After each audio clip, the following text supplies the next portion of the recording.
الحمد لله وكفى والصلاة والسلام على عباده الذين اصطفى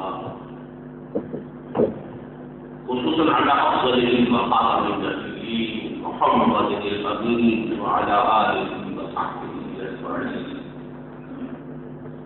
أما بعد فقد قال الله تبارك وتعالى كما ورد في سورة النور: أعوذ بالله من الشيطان الرجيم، بسم الله الرحمن الرحيم. وعد الله الذين آمنوا منكم وعملوا الصالحات ليستخلفنهم في الأرض كما استخلف الذين من قبلهم وليمكنن لهم دينهم الذي ارتضى لهم وليمكننهم من بعد خوفهم أمنا يعبدونني لا يشركون بي شيئا ومن كفر بعد ذلك فأولئك هم الفاسقون. وأقيموا الصلاة وآتوا الزكاة وأطيعوا الرسول لعلكم ترحمون. لا تحسبن الذين كفروا معجزين في الأرض ومأواهم النار ولبئس المصير. وقال عز وجل كما ورد في سورة الصف: يريدون ليطفئوا نور الله بأفواههم والله متم نوره ولو كره الكافرون. هو الذي أرسل رسوله بالهدى ودين الحق ليظهره على الدين كله ولو كره المشركون. يا أيها الذين آمنوا هل أدلكم على تجارة تنجيكم من عذاب أليم تؤمنون بالله ورسوله وتجاهدون في سبيل الله بأموالكم وأنفسكم ذلكم خير لكم إن كنتم تعلمون. صدق الله العظيم. رب اشرح لي صدري ويسر لي أمري واحلل عقدة من لساني يفقهوا قولي. اللهم ربنا ألهمنا رشدنا وأعذنا من شرور أنفسنا. اللهم أرنا الحق حقا وارزقنا اتباعه وأرنا الباطل باطلا وارزقنا اجتنابه. آمین یا رب العالمین. معزز حاضرین اور محترم خواتین، میری آج کی گفتگو کا عنوان آپ کے علم میں ہے، آپ کے نگاہوں کے سامنے بھی لکھا ہوا ہے جلی حروف میں، خاصا طویل عنوان ہے: سلسلہ تجدید خلافت کی پہلی اور آخری کڑی۔ حضرت عمر بن عبدالعزیز رحمۃ اللہ علیہ اور الامام المہدی سلام اللہ علیہ۔ موضوع طویل بھی ہے اور متعدد موضوعات اس میں ایسے شامل ہیں کہ جن میں وضاحت کی ضرورت ہے، اس لیے کہ جدید ذہن عام طور پر ان موضوعات پر گفتگو سے زیادہ دلچسپی نہیں رکھتا، بالخصوص احادیث نبویہ میں جو پیشن گوئیاں وارد ہوئی ہیں۔ ہمارا جو جدید تعلیم یافتہ طبقہ ہے وہ ان سے ایک طرح کی الرجی، ایک طرح کا ذہنی بعد محسوس کرتا ہے۔ بہرحال موضوع نہایت اہم ہے اور میں یہ سمجھتا ہوں کہ 15ویں صدی ہجری کے اعتبار سے انتہائی ریلیونٹ موضوع ہے جس پر آج ہمیں گفتگو کرنی ہے۔ البتہ یہ ضرور ہے کہ گفتگو موضوع ہی کی مناسبت سے قدر طویل ہو جائے گی، تو میں آپ حضرات سے استدعا کرتا ہوں کہ پورے صبر و ثبات کے ساتھ میرا ساتھ دیجیے، بیئر ود می جسے انگریزی میں کہا جاتا ہے۔ میں نے آج 2 مقامات سے قرآن مجید کی آیات تلاوت کی ہے۔ پہلا مقام سورہ نور کا ہے، جس کی نہایت مشہور آیت نمبر 55، اس میں اللہ تعالیٰ نے امت مسلمہ سے ایک نہایت پختہ، نہایت موثق، نہایت مؤکد وعدہ کیا ہے کہ وہ اس امت مسلمہ کو خلافت عرضی عطا کرے گا، پورے زمین کی خلافت و حکومت۔ وعد اللہ الذین آمنوا منکم، اے مسلمانوں تم میں سے جو واقعی صاحب ایمان ہوں گے، وعملوا الصالحات، اور نیک عمل کریں گے، ایمان کے عملی تقاضوں کو بھی پورا کریں گے، تو ان کے ساتھ اللہ تعالیٰ کا ایک وعدہ ہے نہایت موثق، نہایت مؤکد۔ عربی زبان میں تاکید کا اس سے آگے کوئی اور اسلوب نہیں ہے کہ فعل مضارع کے آخر میں نون آئے تشدید کے ساتھ، شروع میں لام آئے زبر کے ساتھ، لام مفتوح نون مشدد ہے۔ وعدہ کیا ہے؟ لَيَسْتَخْلِفَنَّهُمْ فِي الْأَرْضِ كَمَا اسْتَخْلَفَ الَّذِينَ مِنْ قَبْلِهِمْ، یقیناً اللہ تعالیٰ انہیں خلافت عطا فرمائے گا زمین میں، جیسے کہ خلافت عطا فرمائی تھی ان کو جو ان سے پہلے تھے۔ قرآن مجید کا ہر پڑھنے والا شخص جو ہے اس کا ذہن لازماً منتقل ہو جائے گا سورہ صاد کی اس آیت کی طرف کہ یا داؤد انا جعلناک خلیفۃ فی الارض۔ روئے ارضی پر سابقہ امت مسلمہ بنی اسرائیل کے دور میں بھی خلافت کا ایک نظام قائم ہوا تھا۔ حضرت داؤد، حضرت سلیمان علیہ السلام وہ اگرچہ بادشاہ کہلاتے تھے، حقیقت میں وہ خلفاء تھے۔ یا داؤد انا جعلناک خلیفۃ فی الارض، اے داؤد ہم نے تمہیں زمین میں خلافت عطا فرمائی ہے۔ فاحکم بین الناس بالحق، بس فیصلے کرو لوگوں کے مابین حق کے ساتھ۔ ولا تتبع الہوی فیضلک عن سبیل اللہ، اور کبھی بھی اپنی خواہش نفس کی پیروی نہ کرنا، وہ تمہیں اللہ کے راستے سے گمراہ کر دے گی۔ تو فرمایا جیسے انہیں خلافت دی تھی ویسے ہی اس امت مسلمہ کو کل روئے ارضی کی خلافت دی جائے گی۔ کما استخلف الذین من قبلہم ولا یمکنن لہم دینہم الذی ارتضی لہم، اور لازماً تمکن عطا فرمائے گا، غلبہ عطا فرمائے گا اللہ تعالیٰ ان کے لیے، ان کے اس دین کو جو اللہ نے ان کے لیے پسند کر لیا ہے۔ یہاں بھی میں سمجھتا ہوں کہ قرآن مجید سے دلچسپی رہنے والا شخص جو ہے وہ لازماً سورہ مائدہ کی 30 آیت کا یہ ٹکڑا جو ہے اس کے ذہن میں آ جائے گا۔ الیوم اکملت لکم دینکم واتممت علیکم نعمتی ورضیت لکم الاسلام دینا، آج کے دن میں نے تمہارے لیے تمہارے دین کی تکمیل کر دی ہے، اپنی نعمت ہدایت کا اتمام کر دیا ہے، اور اب میں نے منظور فرما لیا ہے، پسند کر لیا ہے ہمیشہ ہمیشہ کے لیے تمہارے لیے دین اسلام۔ رضیت لکم الاسلام دینا، یہاں وہی لفظ آیا ہے ولا یمکنن لہم دینہم الذی ارتضی لہم ولا یبدلنہم من بعد خوفہم امنا۔ یہ تاکید کا اسلوب کس طرح تکرار کے ساتھ آ رہا ہے، اور لازماً اللہ بدل دے گا ان کے خوف کی حالت کو امن کی کیفیت سے۔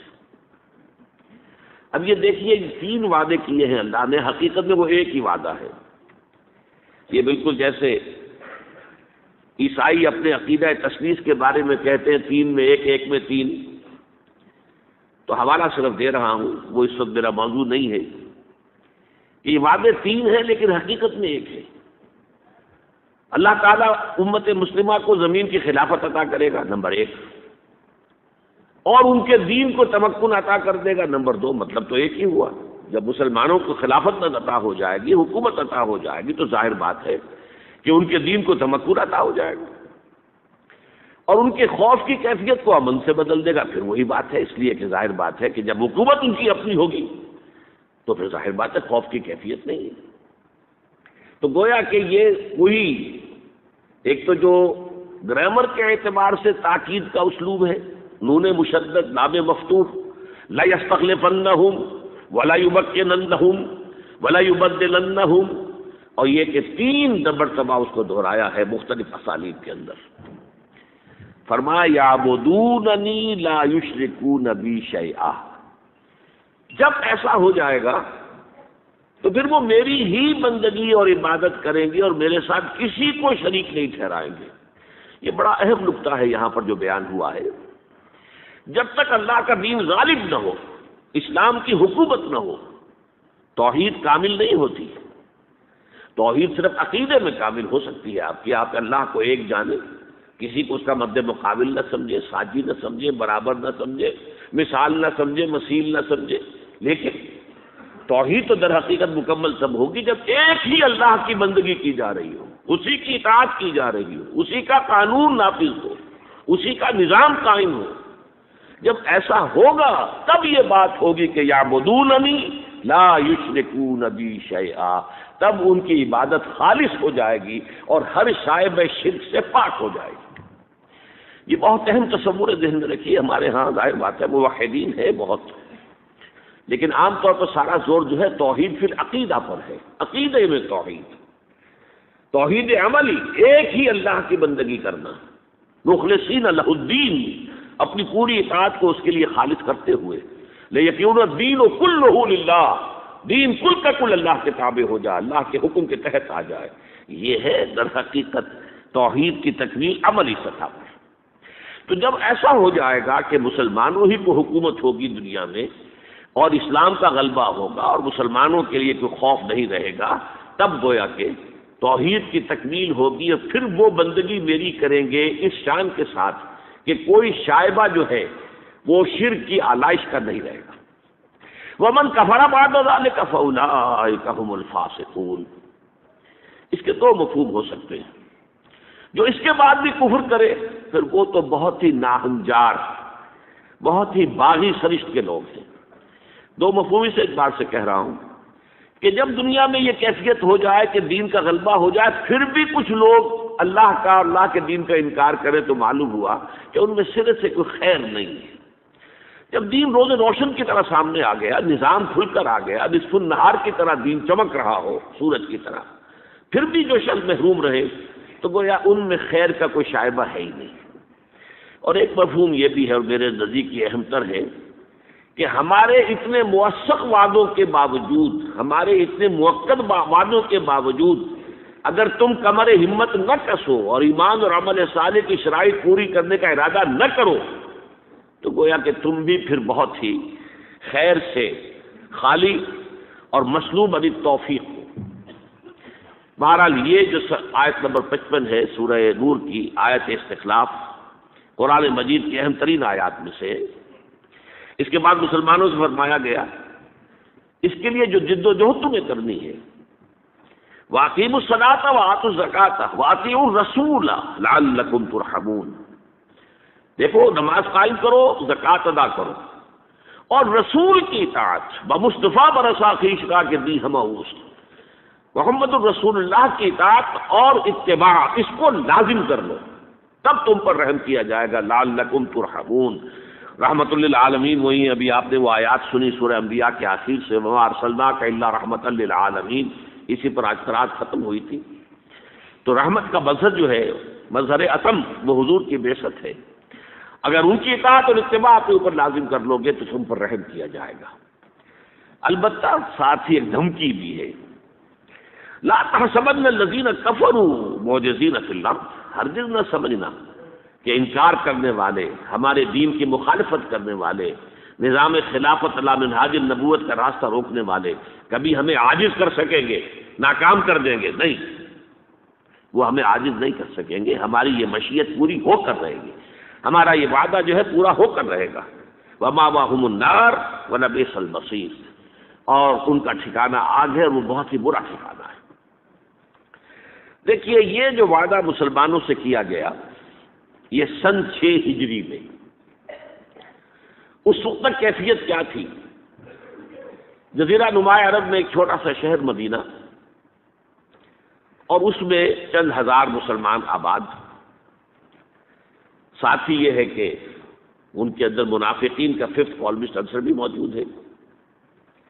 پورا عرب جانی دشمن ہے، آندھیاں آ رہی ہیں، پے بپے آ رہی ہیں۔ بدر کی جنگ ہوئی تھی، احد میں 3000 آ گئے تھے، اور کچھ ہی عرصے پہلے احزاب میں 12000 نے آ کر گھیر لیا تھا مدینے کو۔ معلوم ہوتا تھا کہ جیسے بس اب چراغ بجھا کے بجھا، ایک صحرا لقدر صحرا میں چراغ جل رہا ہے اور آندھیاں چل رہی اس کو بجھانے کے لیے۔ ہر وقت ایک خوف کی کیفیت رہتی تھی، ذرا سا کوئی شور ہوتا تھا معلوم ہوتا شاید پھر کوئی حملہ آور ہو گئے۔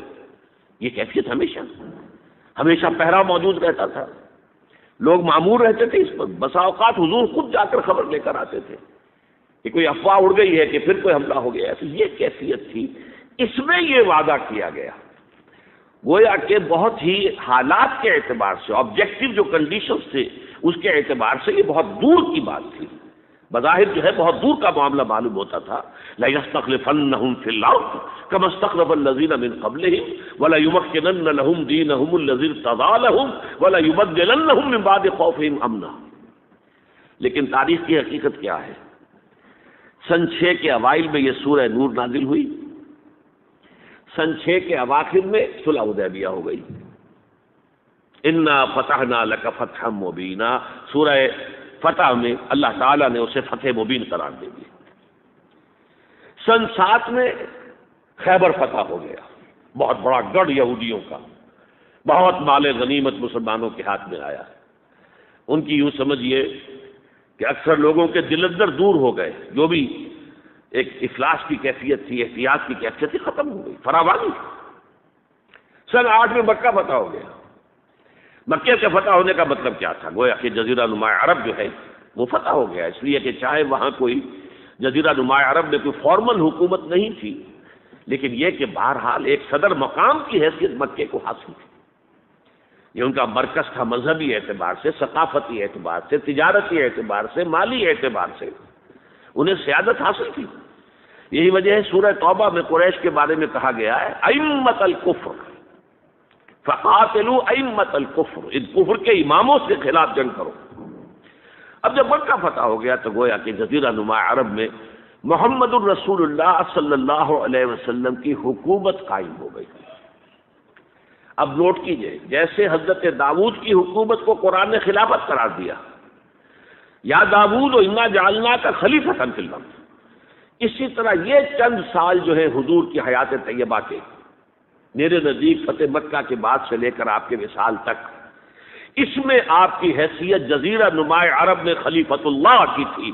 اب آپ خلیفہ تھے، آپ اللہ کے نائب تھے، آپ ہی در حقیقت اس پوری مملکت کے فرما روا تھے اللہ کے حکم کے مطابق۔ اس دور نبوت کے بعد پھر کیا ہوا ہے؟ جو سمجھیے کہ 14 صدیاں بیتی ہیں، اس لیے کہ سن 11 ہجری میں حضور کا انتقال ہو گیا، 1522 ہجری ہے، 1411 برس مزید گزر چکے۔ اس میں امت کون سی وادی میں ہے، کس جگہ رہی، کہاں چلی، کہاں کوئی عروج آیا، کوئی زوال آیا، یہ ایک لمبی داستان ہے۔ لیکن یہ کہ نبی اکرم صلی اللہ علیہ وسلم کی ایک حدیث ایسی ہے کہ جس میں اس پوری داستان کو، جسے ہم کہتے ہیں سمندر کو کوزے میں بند کر دیا گیا۔ اس حدیث کی ایک روایت تو وہ ہے کہ جو زیادہ مستند ہے اس اعتبار سے کہ مسند احمد ابن حنبل کی روایت ہے، حضرت نعمان ابن بشیر اس کے راوی ہیں رضی اللہ تعالی عنہ، اور وہ حدیث ہم نے بہت عام کی ہے، شائع کی ہے۔ یہ 4 ورقہ ہمارا جو ہے نوید خلافت، یہ لاکھوں کی تعداد میں تباہ ہوا ہے۔ آج بھی یہاں ہم عام طور پہ تقسیم نہیں کر رہے، لیکن جن حضرات کو یہ نہ ملا ہو آج تک، تقریباً ہمارے جتنے بھی خلافت کے اجتماع ہوتے ہیں ان میں یہ تقسیم ہوتا ہے، لیکن جن کو نہ ملا وہ آج لے کر جائیں اسٹال کے اوپر، یہ بغیر کسی قیمت کے، بغیر کسی ہدیے کے۔ لیکن آج میں ذرا وہی مضمون جو ذرا نسبتاً ایک تفصیلی حدیث میں آیا ہے، سند کے اعتبار سے وہ اتنی زیادہ مضبوط نہیں ہے جتنی کہ وہ نعمان ابن بشیر والی حدیث ہے رضی اللہ تعالیٰ عنہ، لیکن تفاصیل اس میں زیادہ ہیں۔ اس حدیث کو امام شاطبی نے نقل کیا موافقات میں، اور مولانا اسماعیل شہید رحمۃ اللہ علیہ نے منصب امامت میں اسے نقل کیا ہے، اور مولانا سید ابو العلا مودودی صاحب نے اپنی کتاب تجدید و احیاء الدین میں اس کو شامل کیا ہے۔ یہ حدیث کے الفاظ بڑے پیارے ہیں، سنیے۔ ان اول دینکم نبوۃ و رحمہ، مسلمانوں تمہارے اس دین کا جو پہلا دور ہے وہ نبوت اور رحمت ہے، یعنی میں خود موجود ہوں بنفس نفیس تمہارے مابین، نبوت موجود ہے تمہارے مابین، اور میں تو رحمت للعالمین بنا کر بھیجا گیا ہوں۔ تو ان اول دینکم نبوۃ و رحمہ وتکون فیکم ما شاء اللہ ان تکون ثم یرفع اللہ جل جلالہ، اور یہ رہے گی نبوت و رحمت تمہارے مابین جب تک کہ اللہ چاہے گا کہ وہ رہے، پھر یہ کہ اللہ تعالیٰ اس کو اٹھا لے گا، یعنی میرا انتقال ہو جائے گا۔ ثم تکون خلافۃ علی منہاج النبوۃ، پھر خلافت آئے گی علی منہاج النبوۃ، نبوت کے نقش قدم پر، ما شاء اللہ ان تکون، وہ بھی رہے گی جب تک اللہ چاہے گا۔ ثم یرفع اللہ اذا شاء یرفع جل جلالہ، پھر جب اللہ جل جلالہ چاہے گا اسے بھی اٹھا لے گا. ثم تکون ملکا عاضا، پھر ایک دور آئے گا کاٹ کھانے والی ملوکیت، بادشاہت، جو کہ لوگوں کو کاٹ کھائے گی، ظالم ہوگی. فتکون ما شاء اللہ ان تکون ثم یرفع اللہ اذا شاء یرفع جل جلالہ، وہ بھی رہے گی جب تک کہ اللہ چاہے گا کہ رہے، پھر جب اللہ جل جلالہ چاہے گا اسے بھی اٹھا لے گا. ثم تکون ملکا جبریتا، پھر ایک اور ملوکیت آئے گی، مجبوری والی ملوکیت. فتکون ما شاء اللہ ان تکون ثم یرفع اللہ جل جلالہ، تو وہ بھی جب تک اللہ چاہے گا رہے گی، پھر جب اللہ چاہے گا اس کو بھی اٹھا لے گا. ثم تکون خلافۃ علی منہاج النبوہ، پھر دور آئے گا خلافت علی منہاج النبوہ کا. تعمل فی الناس بسنت النبی، پھر اس وقت سنت رسول صلی اللہ علیہ وسلم ہی کے ساتھ سارے معاملات لوگوں کے مابین کیے جائیں گے. ویلقی الاسلام بجرانہ فی الارض، اور اسلام اپنی گردن زمین میں ٹکا دے گا، یعنی اسلام کی ساری برکات، اسلام کی سعادتیں جو ہیں روح ارضی کو ڈھانپ لیں گی.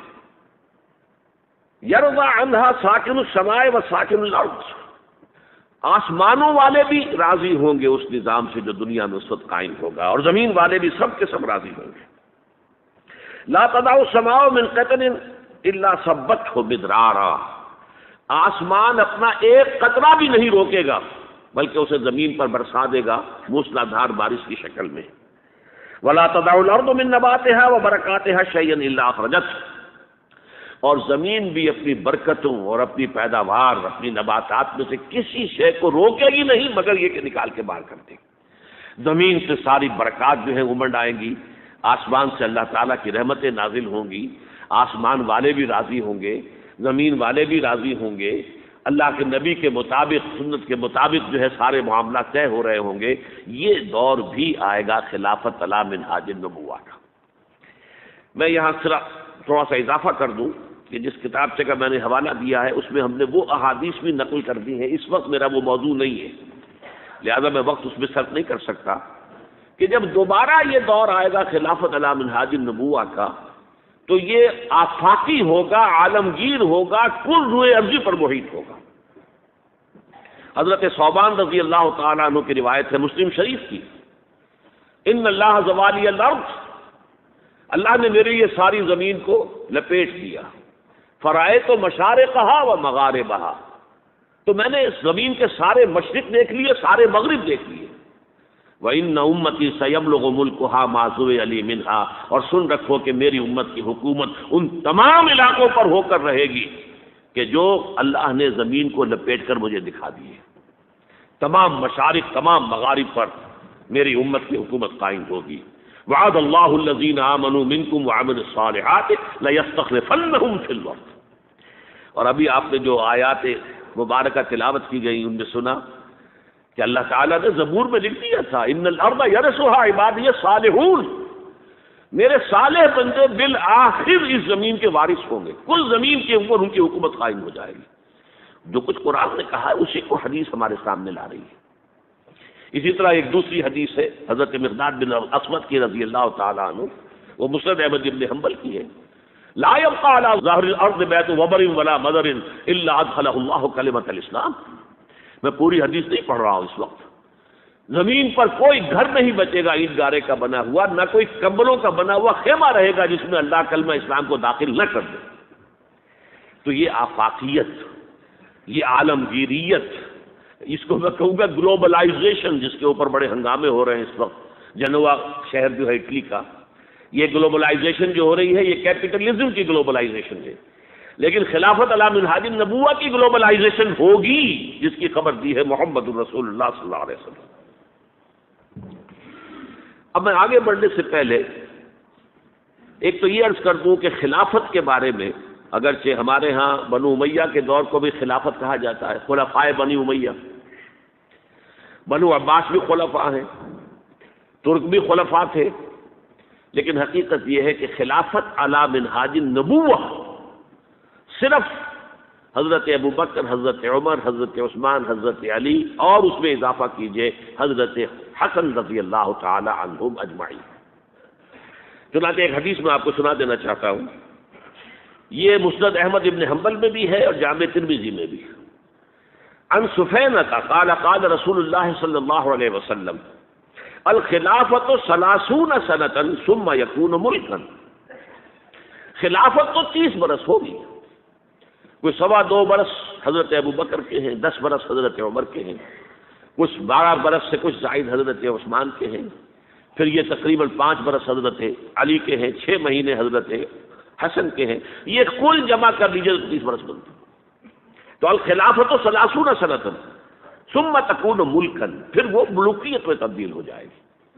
البتہ جو حدیث ابھی ہم نے پڑھی ہے اس میں ملوکیت کے 2 دور آئے، ایک کو کہا گیا ملکن عاظم، ملوکیت ظالم ملوکیت، کاٹ کھانے والی ملوکیت، دوسری کو کہا گیا ملکن جبرین، مجبوری والی، جبر والی ملوکیت۔ ان دونوں میں فرق کیا ہے؟ ظاہر بات ہے کہ جب وہ بات کہی تھی حضور نے، صحابہ نے کیا مطلب سمجھا ہوگا، ہمارے پاس کوئی ذریعہ نہیں ہے، کوئی روایت اس کی ہمیں نہیں ملتی، لیکن آج ہم پر بات واضح ہے، جب زمانہ گزر چکا، ہمارے سامنے بات آ چکی ہے، وہ یہ کہ پہلی ملوکیت تھی مسلمانوں کی ملوکیت، وہ ظالم بھی تھے، جابر بھی تھے، حجاج ابن یوسف بھی تھا، اور فلاں بھی تھا، اور یزید بھی تھا، اور یہ بھی تھا، اور وہ تھے تو مسلمان، تھے تو کلمہ گو، محبت کے نام لیوا صلی اللہ علیہ وسلم۔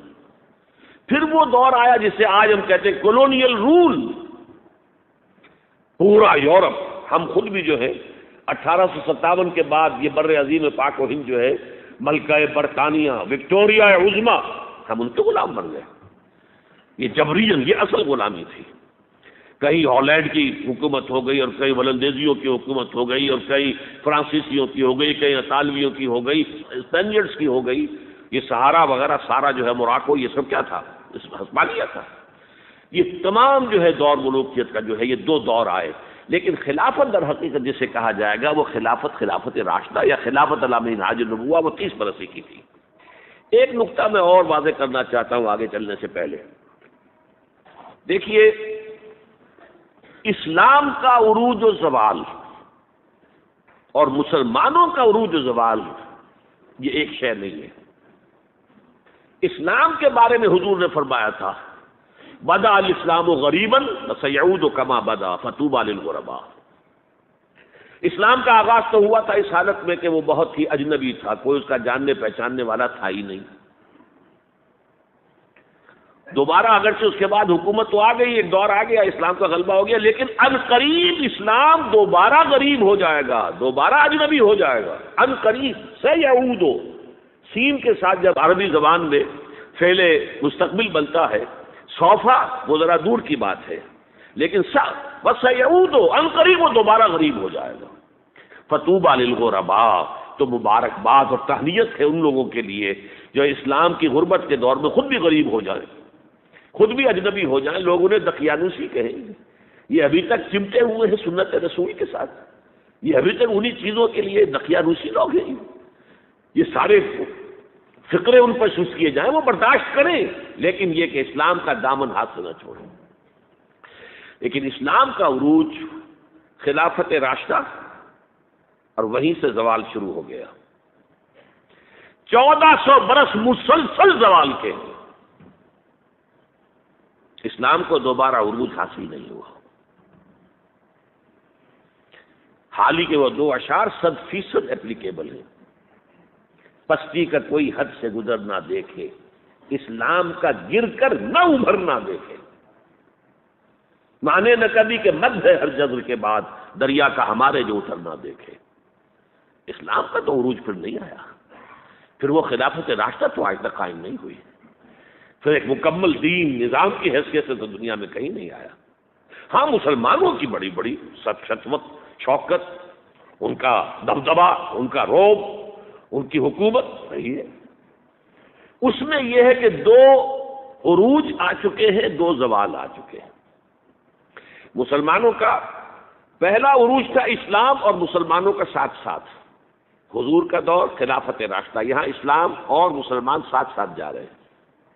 اس کے بعد اسلام کا تو زوال شروع ہو گیا، مسلمانوں کا عروج جاری رہا، دور بنو امیہ اور اس کی فتوحات، دور بنو عباس اور اس کی فتوحات، روئے ارضی کی عظیم ترین سلطنت بنو عباس کی، تہذیب، تمدن، علوم، فنون، علم، روشنی. پھر ادھر سے بنو امیہ کا ختم ہوا، چراغ گل ہوا، تو ادھر چراغ جو ہے امیہ کا روشن ہو گیا اسپین کے اندر، ہسپانیہ میں.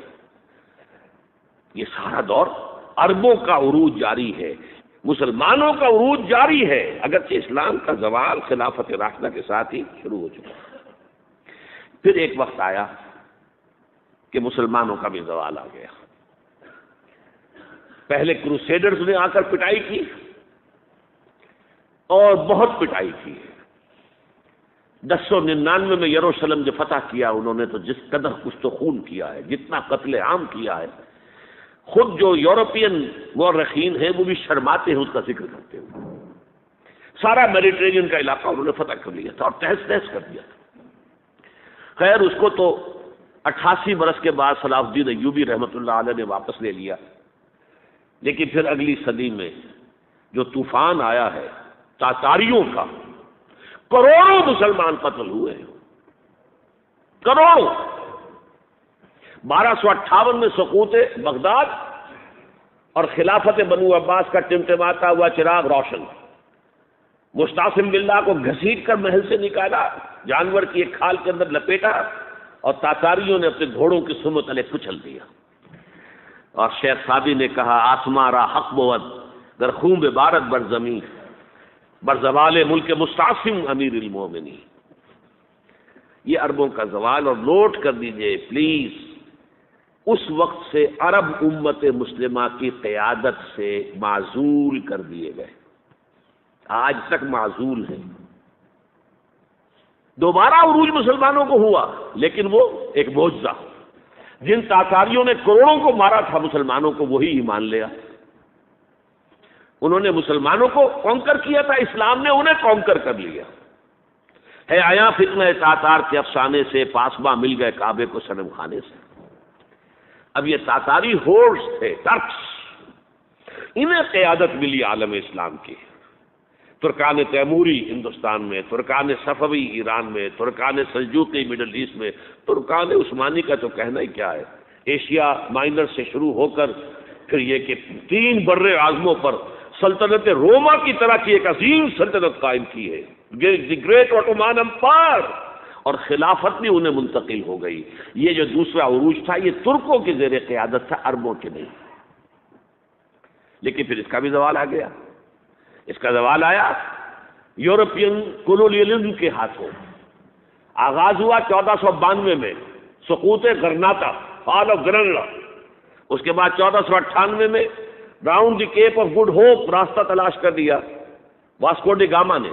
اور یہ سیلاب جو ہے کولونیل سیلاب آ گیا. ہندوستان، جزائر شرق الہند، یہ سارا آج کا انڈونیشیا، ملائیشیا، ہندوستان، یہ سب کے سب جو ہے فتح ہوتے چلے گئے. جس کا کلائمیکس تھا پچھلی صدی کے آغاز میں، اب تو یہ 21ویں صدی ہے، 20ویں صدی کے آغاز میں پہلی جنگ عظیم کے بعد تمام عالم اسلام یورپی حکومتوں کے زیر نگیں آ گیا. تو یہ نوٹ کر لیجئے کہ ان 1400 سالوں میں امت مسلمہ کا ایک عروج، پھر ایک زوال، پھر ایک عروج، پھر ایک زوال. لیکن اسلام ایک ہی عروج تھا، اس کے بعد سے مسلسل زوال. اب دیکھیے یہ جو اسلام کا دور زوال ہے، اس میں اللہ تعالیٰ کی طرف سے اسلام کی حفاظت کا کیا اہتمام ہوا ہے، یہ بہت اہم نقطہ ہے، اسے توجہ سے سنیے. اس لیے کہ نبوت تو ختم ہو گئی محمد رسول اللہ صلی اللہ علیہ وسلم پر. بڑا شارپ کنٹراسٹ ہے. سابقہ امت جو تھی امت بنی اسرائیل، اس میں 1400 برس تک نبوت کا تار ٹوٹا ہی نہیں. یوں سمجھیے کہ ایک رسی تنی ہوئی ہے، شروع میں بھی 2 رسول 2 نبی، آخر میں بھی 2 نبی، اور دونوں کے درمیان رسی تنی ہوئی ہے. کوئی لمحہ اس میں ایسا نہیں آیا کہ کوئی نبی موجود نہ ہو. شروع 1400 قبل مسیح میں حضرت موسیٰ، حضرت ہارون 2 نبی تھے کہ نہیں. اختتام حضرت عیسیٰ، حضرت یحییٰ 2 نبی تھے کہ نہیں. درمیان میں بخاری کی روایت ہے، یہ کانت بنو اسرائیل تسوسہم الانبیاء، کلما ہلک نبی خلفہ نبی.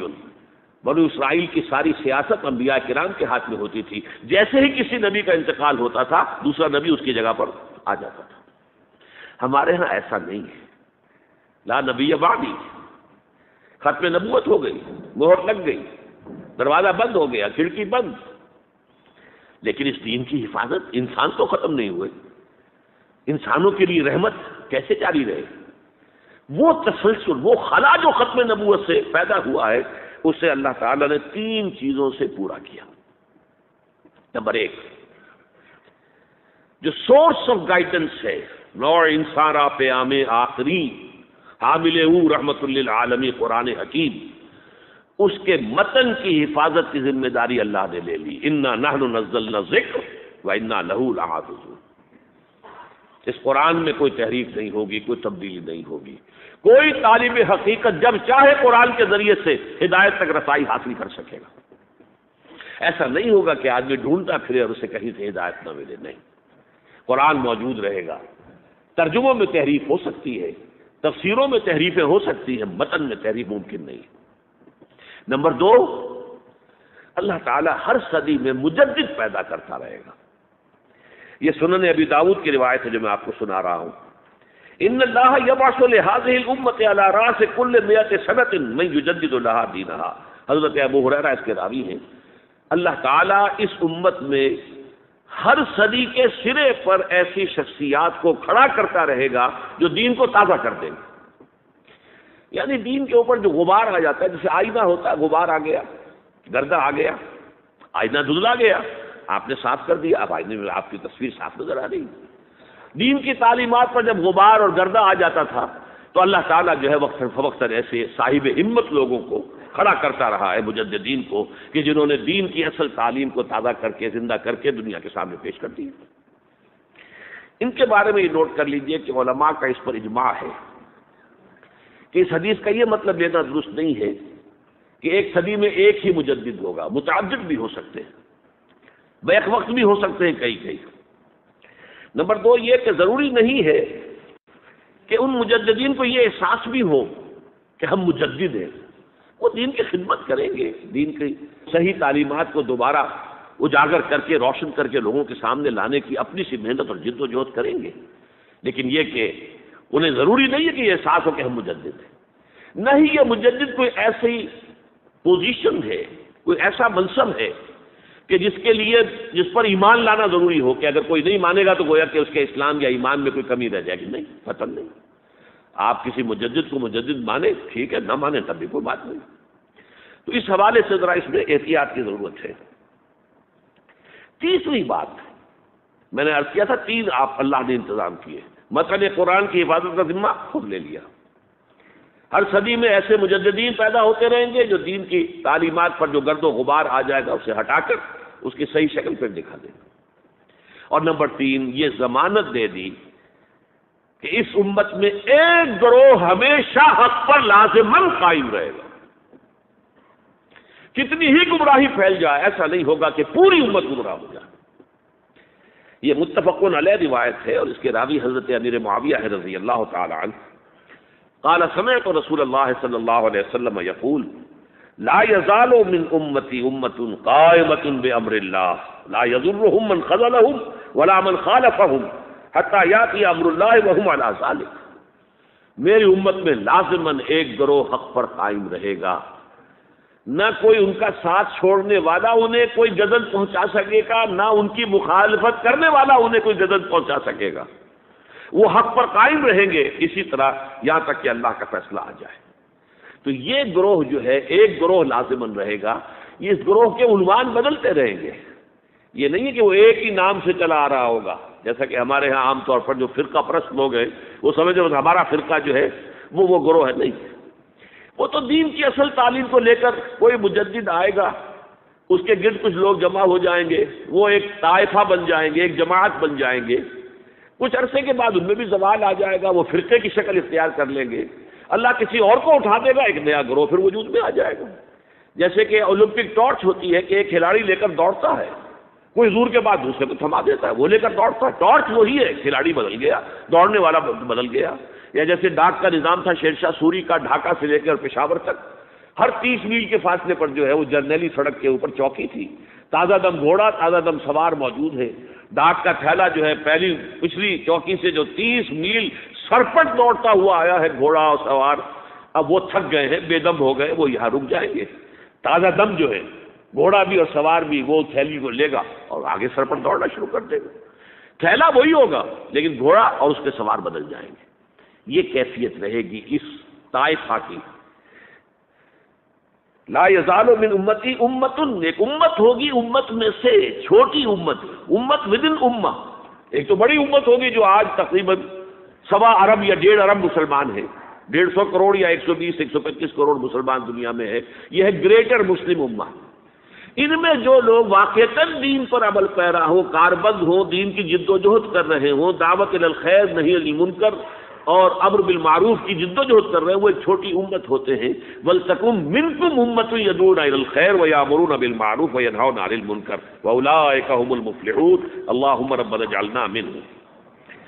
اب آئیے یہ جو مجددین کا تصور میں نے پیش کیا ہے، اس سلسلہ مجددین کی پہلی کڑی ہے حضرت عمر بن عبدالعزیز رحمۃ اللہ علیہ، جنہیں ہمارے ہاں 5واں خلیفہ راشد بھی کہا جاتا ہے۔ ولادت سن 61 ہجری کی ہے، انتقال ٹھیک 40 برس کی عمر میں 101 ہجری میں ہو گیا۔ خلافت صرف 2 سال حضرت ابوبکر کی طرح، سن 99 ہجری سے 101 ہجری۔ خود یہ مروان بن حکم کے پوتے تھے۔ بنو امیہ کے جو خلفاء ہیں ان کی 2 شاخیں ہیں، امیہ کے 2 بیٹوں سے جو شاخیں چلی ہیں، ایک حرب سے چلی ہے، اس میں ابو سفیان تھے لیکن وہ خلیفہ نہیں تھے، لیکن امیر معاویہ، پھر یزید کا بیٹا تھا معاویہ ثانی۔ دوسری شاخ جو تھی وہ مروان ابن حکم سے چلی ہے، اور اس میں ہے اصل میں جو 10 خلفاء آئے ہیں بنو امیہ کے۔ یہ مروان بن حکم کے پوتے تھے، لیکن ان کی والدہ حضرت عمر کی پوتی تھی۔ یہ جو امتزاج ہوا ہے، یہ جو حضرت عمر فاروق رضی اللہ تعالیٰ عنہ کا خون ان کی رگوں میں پہنچا ہے، اب وہ بڑا مشہور واقعہ ہے، دلچسپ واقعہ ہے کہ حضرت عمر ایک روز اپنی رات کی گشت پر تھے، جو آپ خبر گیری کے لیے رات کو سفر کرتے تھے شہر کے اندر، تو آپ نے دیکھا small hours of the morning, صبح کا فجر سے کچھ وقت پہلے کا وقت ہوگا، ایک گھر میں سے آواز آ رہی ہے ماں بیٹی کی گفتگو کی۔ ماں نے کہا بیٹی بکریوں کا دودھ نکال لیا، دو لیا؟ کہ ہاں امی۔ اچھا اس میں کچھ پانی ملا دو۔ اس نے کہا امی آپ نے سنا نہیں، خلیفہ نے منادی کرائی تھی کہ دودھ میں پانی ملانا غلط ہے، ہرگز کوئی پانی نہ ملایا جائے۔ ماں نے کہا کہ بیٹی خلیفہ یہاں کوئی موجود ہے، کوئی دیکھ رہا ہے، پانی ملا دو۔ بیٹے نے کہا کہ امی خلیفہ نہیں ہے، اللہ تو موجود ہے، اللہ تو دیکھ رہا ہے۔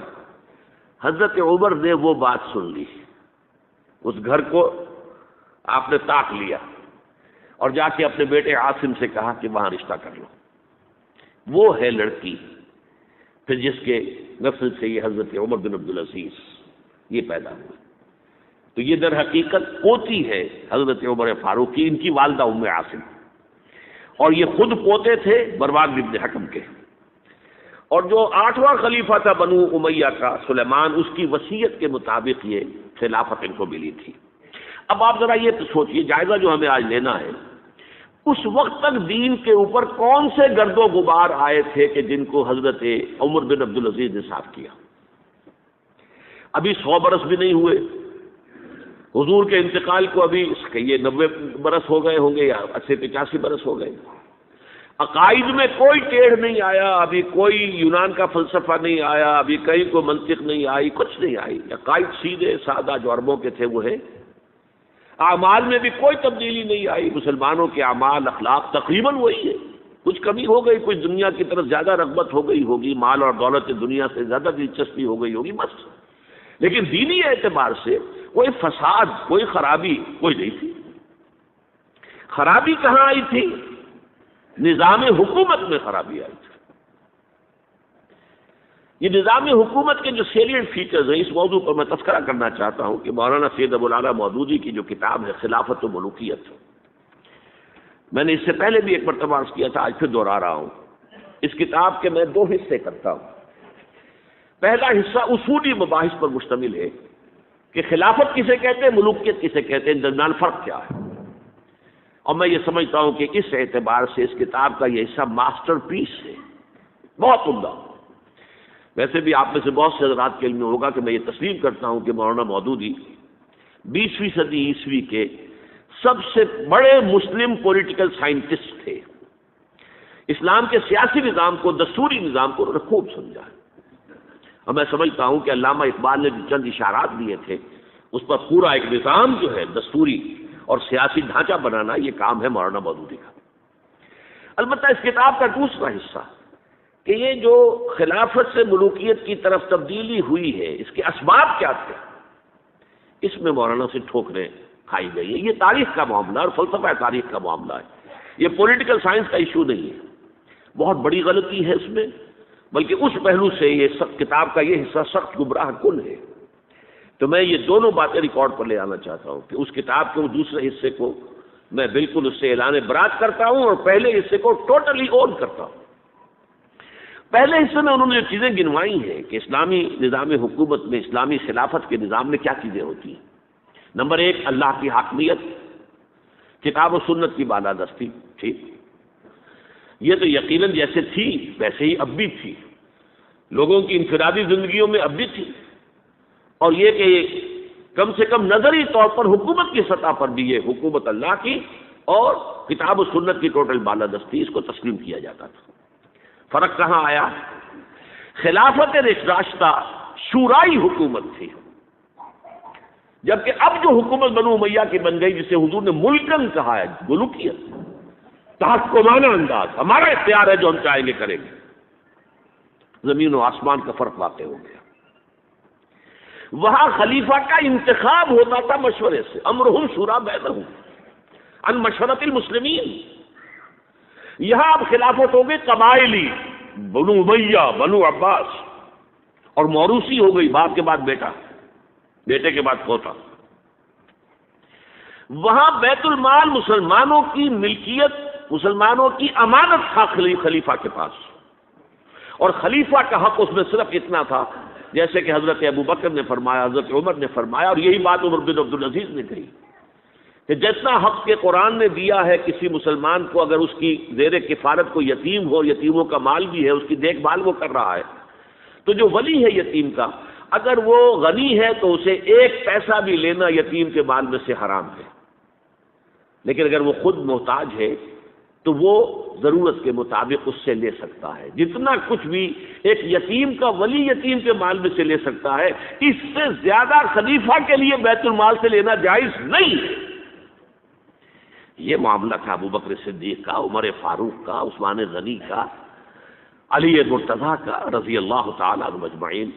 لیکن اب آ کر دور بنو امیہ میں یہ جو خزانہ تھا یہ ذاتی ملکیت بن گیا، جس کی بنا پر عیش و عشرت بھی ہوئی، اور داد و دہش، جس کو چاہا جو چاہا دے دیا، جس کو چاہا اشرفیہ بخش دی، جس کو چاہا جو ہے نواز دیا، جس کی چاہا وفاداری خریدنے کے لیے خزانے میں سے، بیت المال میں سے پیسہ خرچ کر دیا. پھر عوام کے حقوق، یہ جو آپ کو ہیومن رائٹس کا تصور آج ملتا ہے دنیا میں، کسی شخص کو محض شبے کی بنیاد پر گرفتار نہیں کیا جا سکتا. اظہار رائے کی پوری آزادی ہے. ایک عام آدمی بھی خلیفہ ہے، اس کو ٹوک سکتا ہے کہ یہ کرتا آپ کا کہاں سے بن گیا. یہ تو ان عملی چادروں کا بنا ہوا ہے کہ جو مال غنیمت میں آئی تھی، اور ہر مسلمان کو جتنا ٹکڑا بنا اس سے کرتا نہیں بنتا. آپ کا کرتا ہم دیکھ رہے ہیں، آپ نے اس کی عملی چادر کا بنا ہوا کرتا پہنا ہوا ہے. ہاؤ کم، کیسے بن گیا؟ آپ ہم میں ہے بھی طویل القامت انسان. اور حضرت عمر ناراض نہیں ہوئے کہ مجھ پر میرا ذاتی معاملہ ہے، بلکہ کہا حضرت عبداللہ ابن عمر سے، اپنے بیٹے سے، کہ بیٹے آپ وضاحت کر دیں. ان کا کہ نہ میرا کرتا بن رہا تھا نہ ابا جان کے، میں نے اپنا حصہ جو ہے کپڑے کا وہ بھی ابا جان کو دے دیا. وہ کہا ٹھیک ہے، الان نسمع و نطیع، جی اب فرمائیے، ہم سنیں گے، اطاعت کریں گے. وہ حزب اختلاف کا وہ رول نہیں تھا کہ خواہ کچھ بھی ہو مخالفت کرنی. ایک بوڑھی عورت ہے وہ ٹوک رہی ہے، عمر تم کون ہوتے ہو ہمارے حق مہر کے اوپر حد بندی کرنے والے؟ سیلنگ اس سے زیادہ نہیں ہوگا، تم کون ہوتے ہو؟ قرآن میں تو اللہ نے قنطار کا لفظ استعمال کیا. ڈھیروں مال دیا ہو اگر مہر میں، تب بھی اگر طلاق دیتے ہو تو تم واپس لینے کے حقدار نہیں ہو. حضرت عمر نے تسلیم کیا کہ آج ایک عورت نے عمر کو دین سکھایا اور اپنا آرڈیننس واپس لے لیا. یہ نظام حکومت، یہ مساوات کے سفر کر رہے ہیں. بیت المقدس کا سفر کوئی 50-100 میل نہیں ہے، 700 میل کا سفر، نقو تقصیرہ کا سفر. اور ایک خادم، ایک اونٹ، اس پر باری باری بیٹھ رہے ہیں، جس لیے کہ 2 آدمی بیک وقت نہیں بیٹھ سکتے. سارا راشن بھی اسی اونٹ پر ہے. ایک منزل خلیفہ اوپر بیٹھے ہیں تو خادم جو ہے نکیل پکڑ کر آگے چل رہا ہے. اگلی منزل میں اب خادم اوپر بیٹھا ہے اور خلیفہ جو ہے نکیل پکڑ کے آگے چل رہا ہے. یہ مساوات، یہ تھی خلافت راشدہ. ظاہر بات ہے کہ اب صورتحال تبدیل ہو گئی. پہلے ملک جو تھا وہ اللہ کا تھا، اب ذاتی جاگیر بن گیا، اور اس ذاتی جاگیر میں سے جاگیریں دے دی گئی اپنے خاندان والوں کو، بنو امیہ کو سب سے بڑھ کر، اپنے جو بھی اور وفادار ہیں، جو بھی اور حمایتی ہیں ان کو. اس کے علاوہ جس کے لیے حضور نے اسے ملکن اعظم کہا ہے، ملکن اعظم. ابوا یعوذ کہتے ہیں دانتوں سے کاٹنے کو، کاٹ کھانے والی، کٹ کھنی، جیسے کاٹ کھانے والا کتا ہوتا ہے، کٹ کھنا کتا.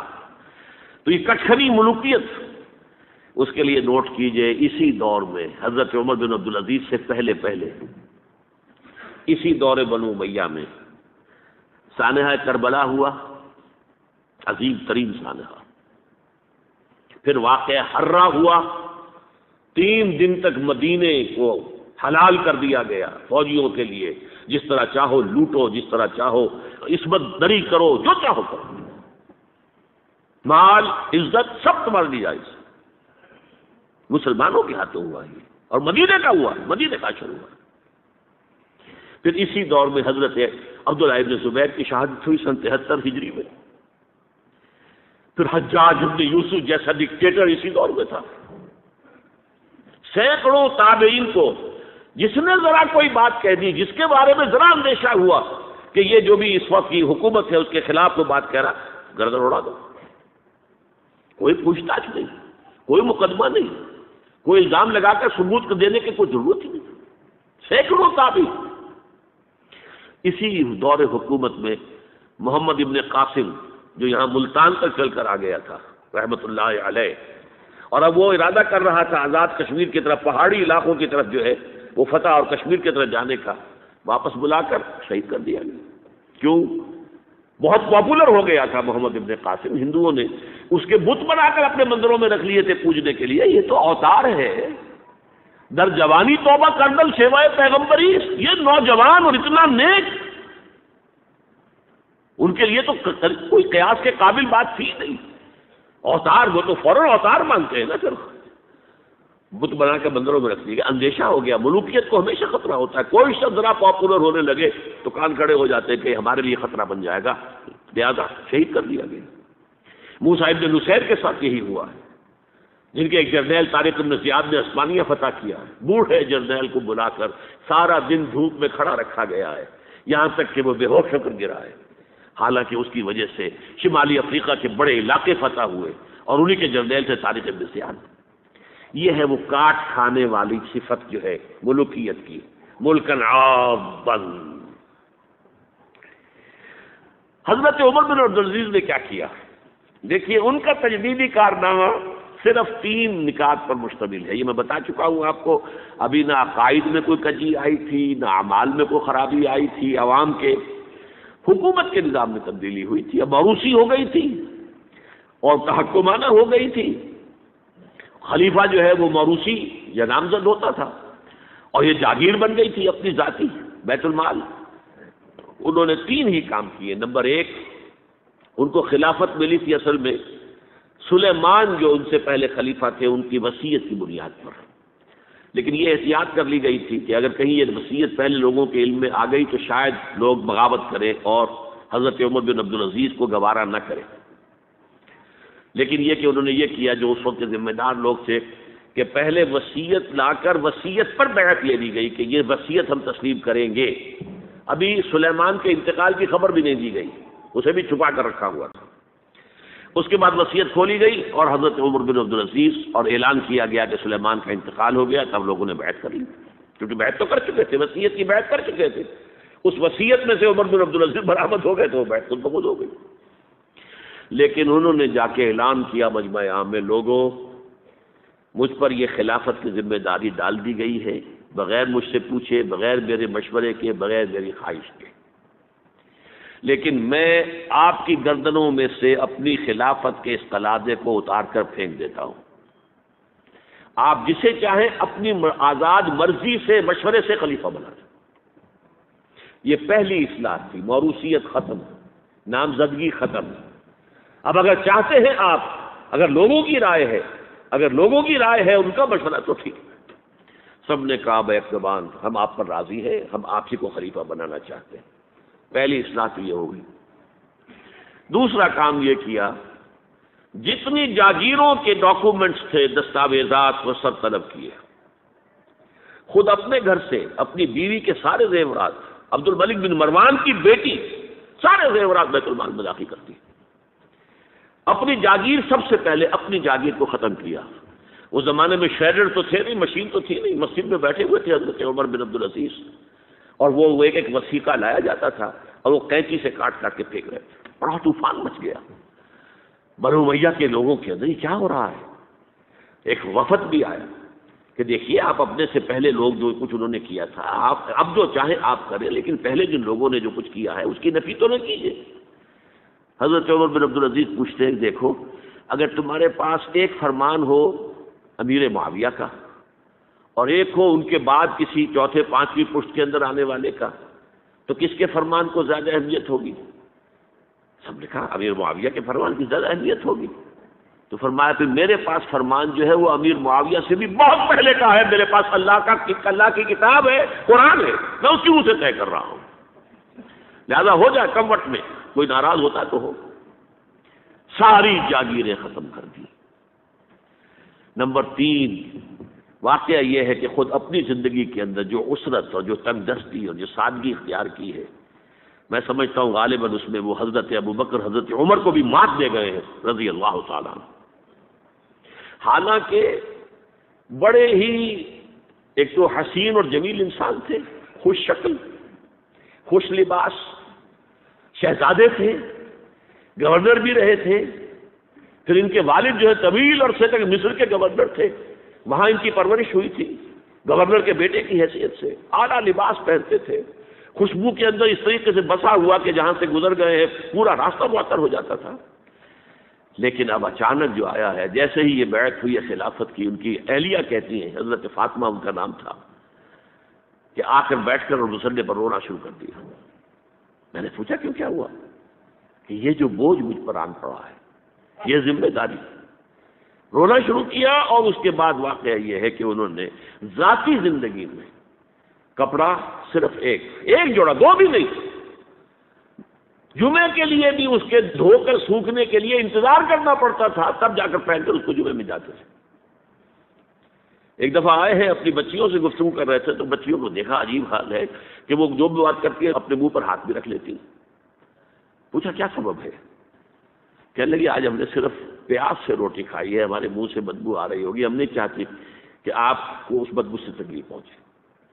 حضرت عمر رونے لگے، لیکن کہا انہوں نے کہ میری بیٹیوں کیا تم یہ پسند کرو گی کہ تمہیں دنیا کی نعمتیں ملے اور عیش ہو اور تمہارا باپ جہنم میں جائے؟ ان بچیوں نے بھی رونا شروع کر دیا۔ سارے زیورات ختم، اپنی جاگیر ختم۔ وہ آپ نے پڑھے ہوں گے واقعات کہ اگر چراغ بھی ہے رات کو سرکاری کام کر رہے ہیں تو وہ جو بیت المال کے تیل سے جو جلنے والا چراغ ہے وہ روشن ہے۔ خادم نے آ کر کو گھریلو بات کرنی چاہیے تو کہا پہلے چراغ گل کر دو پھر بات کرو۔ ذاتی بات ہو رہی ہو تو سرکاری جو تیل کا چراغ ہے وہ نہیں جلے گا۔ میں یہ سمجھتا ہوں، میں علی وجہ البصیرت کہہ رہا ہوں کہ میرے نزدیک تو اس قدر شاید باریک بینی کی باتیں جو ہیں میرے علم میں نہیں ہے کہ حضرت ابوبکر اور حضرت عمر، اور پھر یہ کہ وہاں کوئی ایسا کنٹراسٹ، سائملٹینیس کنٹراسٹ نہیں تھا، اس لیے کہ حضور کے ساتھ جد و جہد کرتے ہوئے ان کی زندگیوں میں پہلے بھی فقر اور ساری اختیاری فقر کی کیفیات تھی۔ یہاں تو اچانک ہوا ہے کہ اس سے پہلے ایک بہت خوش باش، خوش لباس، خوش شکل، بہت ہی ہر طرح کے ناز و نعم کے اندر پلا ہوا انسان، شہزادہ، اچانک بوجھ آیا ہے تو زندگی کے اندر انقلاب آ گیا۔ یہ ہے خلیفہ اول خلیفہ خامس ان کو کہا جاتا ہے، خلافت راشدہ میں شامل کیا جاتا ہے، اور یہ ہے سلسلہ تجدید خلافت کی پہلی کڑی، اور اس کو ہم کہیں گے یہ تجدید کامل تھی، کیونکہ ابھی خرابی آئی ہی صرف نظام حکومت میں تھی، اسی کو آپ نے درست کر دیا۔ یہ دوسری بات ہے کہ یہ ایک بہت شارٹ لیوڈ رہی ہے، بات آگے نہیں چلی ہے، ان کو زہر دے دیا گیا، اس لیے کہ یہ بات زیادہ قابل برداشت نہیں تھی بنو امیہ کے پورے خاندان کے لیے، قبیلے کے لیے۔ انہیں گمان غالب یہی ہے کہ زہر دے کر جو ہے انہیں شہید کیا گیا ہے، لیکن بہرحال یہ پہلی کڑی ہے عمر بن عبد العزیز رحمۃ اللہ علیہ۔ اس کے بعد کی جو 13 صدییں ہیں ان میں جو مجددین امت ہیں ان کے کام کی نوعیت سمجھ لیجئے۔ خلافت کا نظام دوبارہ قائم نہیں ہو سکا تاحال۔ یہ سارا کام کیا رہا مجددین کا؟ علمی کام، اصلاحی کام،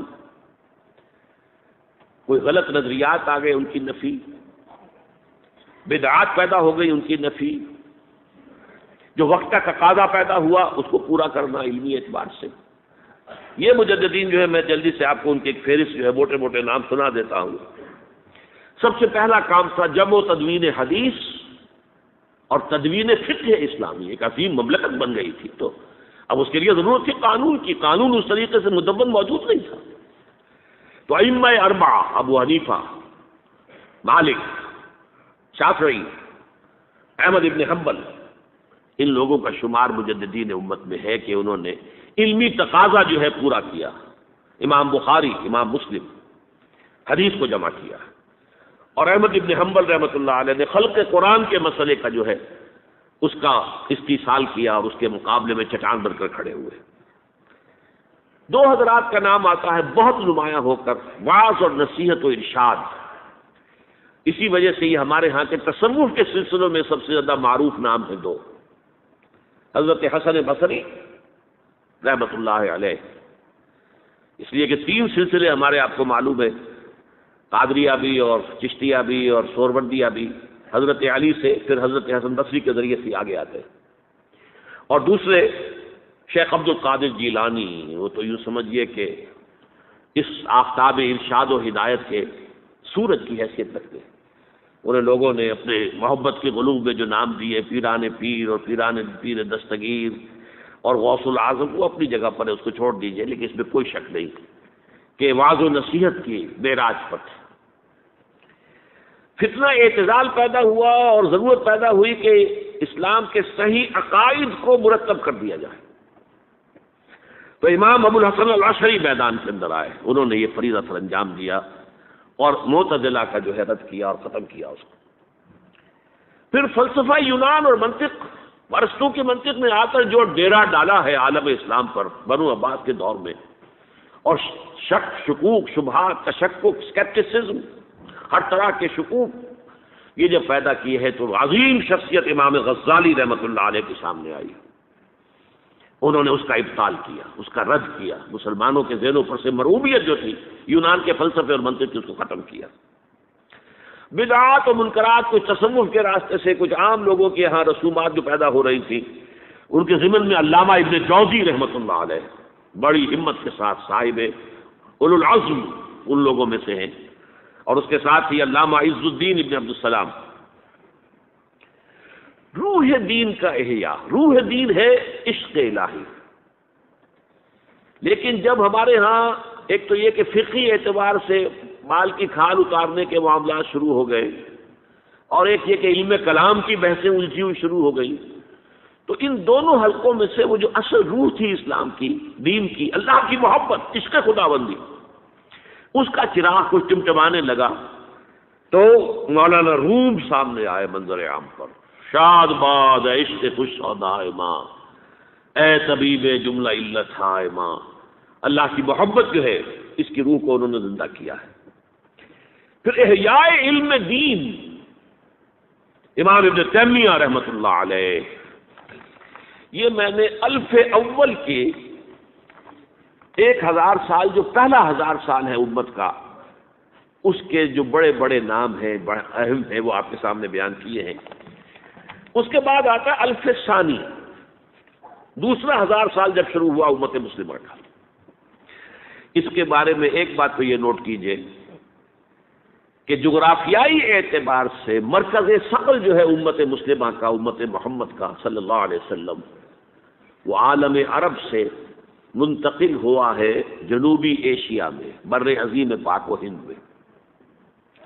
دی سیکنڈ 1000 ایئرس، ابھی آدھے تک پہنچے، 15ویں صدی آئی ہے نا، 1000 سال کے بعد 11ویں صدی، 12ویں صدی، 13ویں صدی، 14ویں صدی، اب 15ویں صدی۔ اور عجیب بات یہ ہے کہ اب ریورس آرڈر، ریورس گیئر لگا ہے۔ پہلے ہندوستان میں آتے تھے، علماء آ رہے ہیں، صوفیاء آ رہے ہیں، علم آ رہا ہے، تصوف آ رہا ہے باہر سے، اب ریورس گیئر لگا ہے۔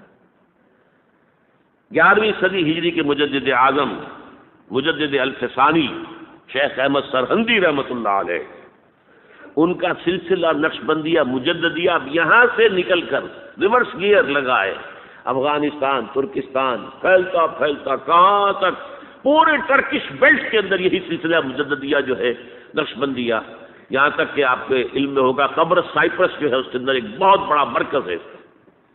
آج کل امریکہ میں بھی ایک بہت بڑی ان کی جو ہے وہ جمعیت قائم ہو چکی ہے۔ شاہ ولی اللہ دہلوی رحمۃ اللہ علیہ، انہوں نے علم دین کا جو احیاء کیا اس بر عظیم پاک و ہند میں، جس کے نتیجے میں یہ سارے مدارس، دیوبند کا مدرسہ سب سے بڑا، آپ کو معلوم ہے یہیں سے نکل کر یہ طالبان افغانستان کون ہے، اسی سلسلہ علم کے۔ پہلے علماء ادھر سے ادھر آتے تھے، اب یہ علم ادھر سے ادھر گیا ہے۔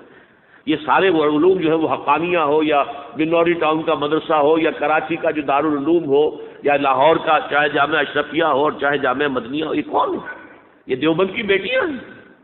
اور دیوبند کون سا تھا؟ دیوبند در حقیقت وارث بنا ہے علوم ولی اللہ کا۔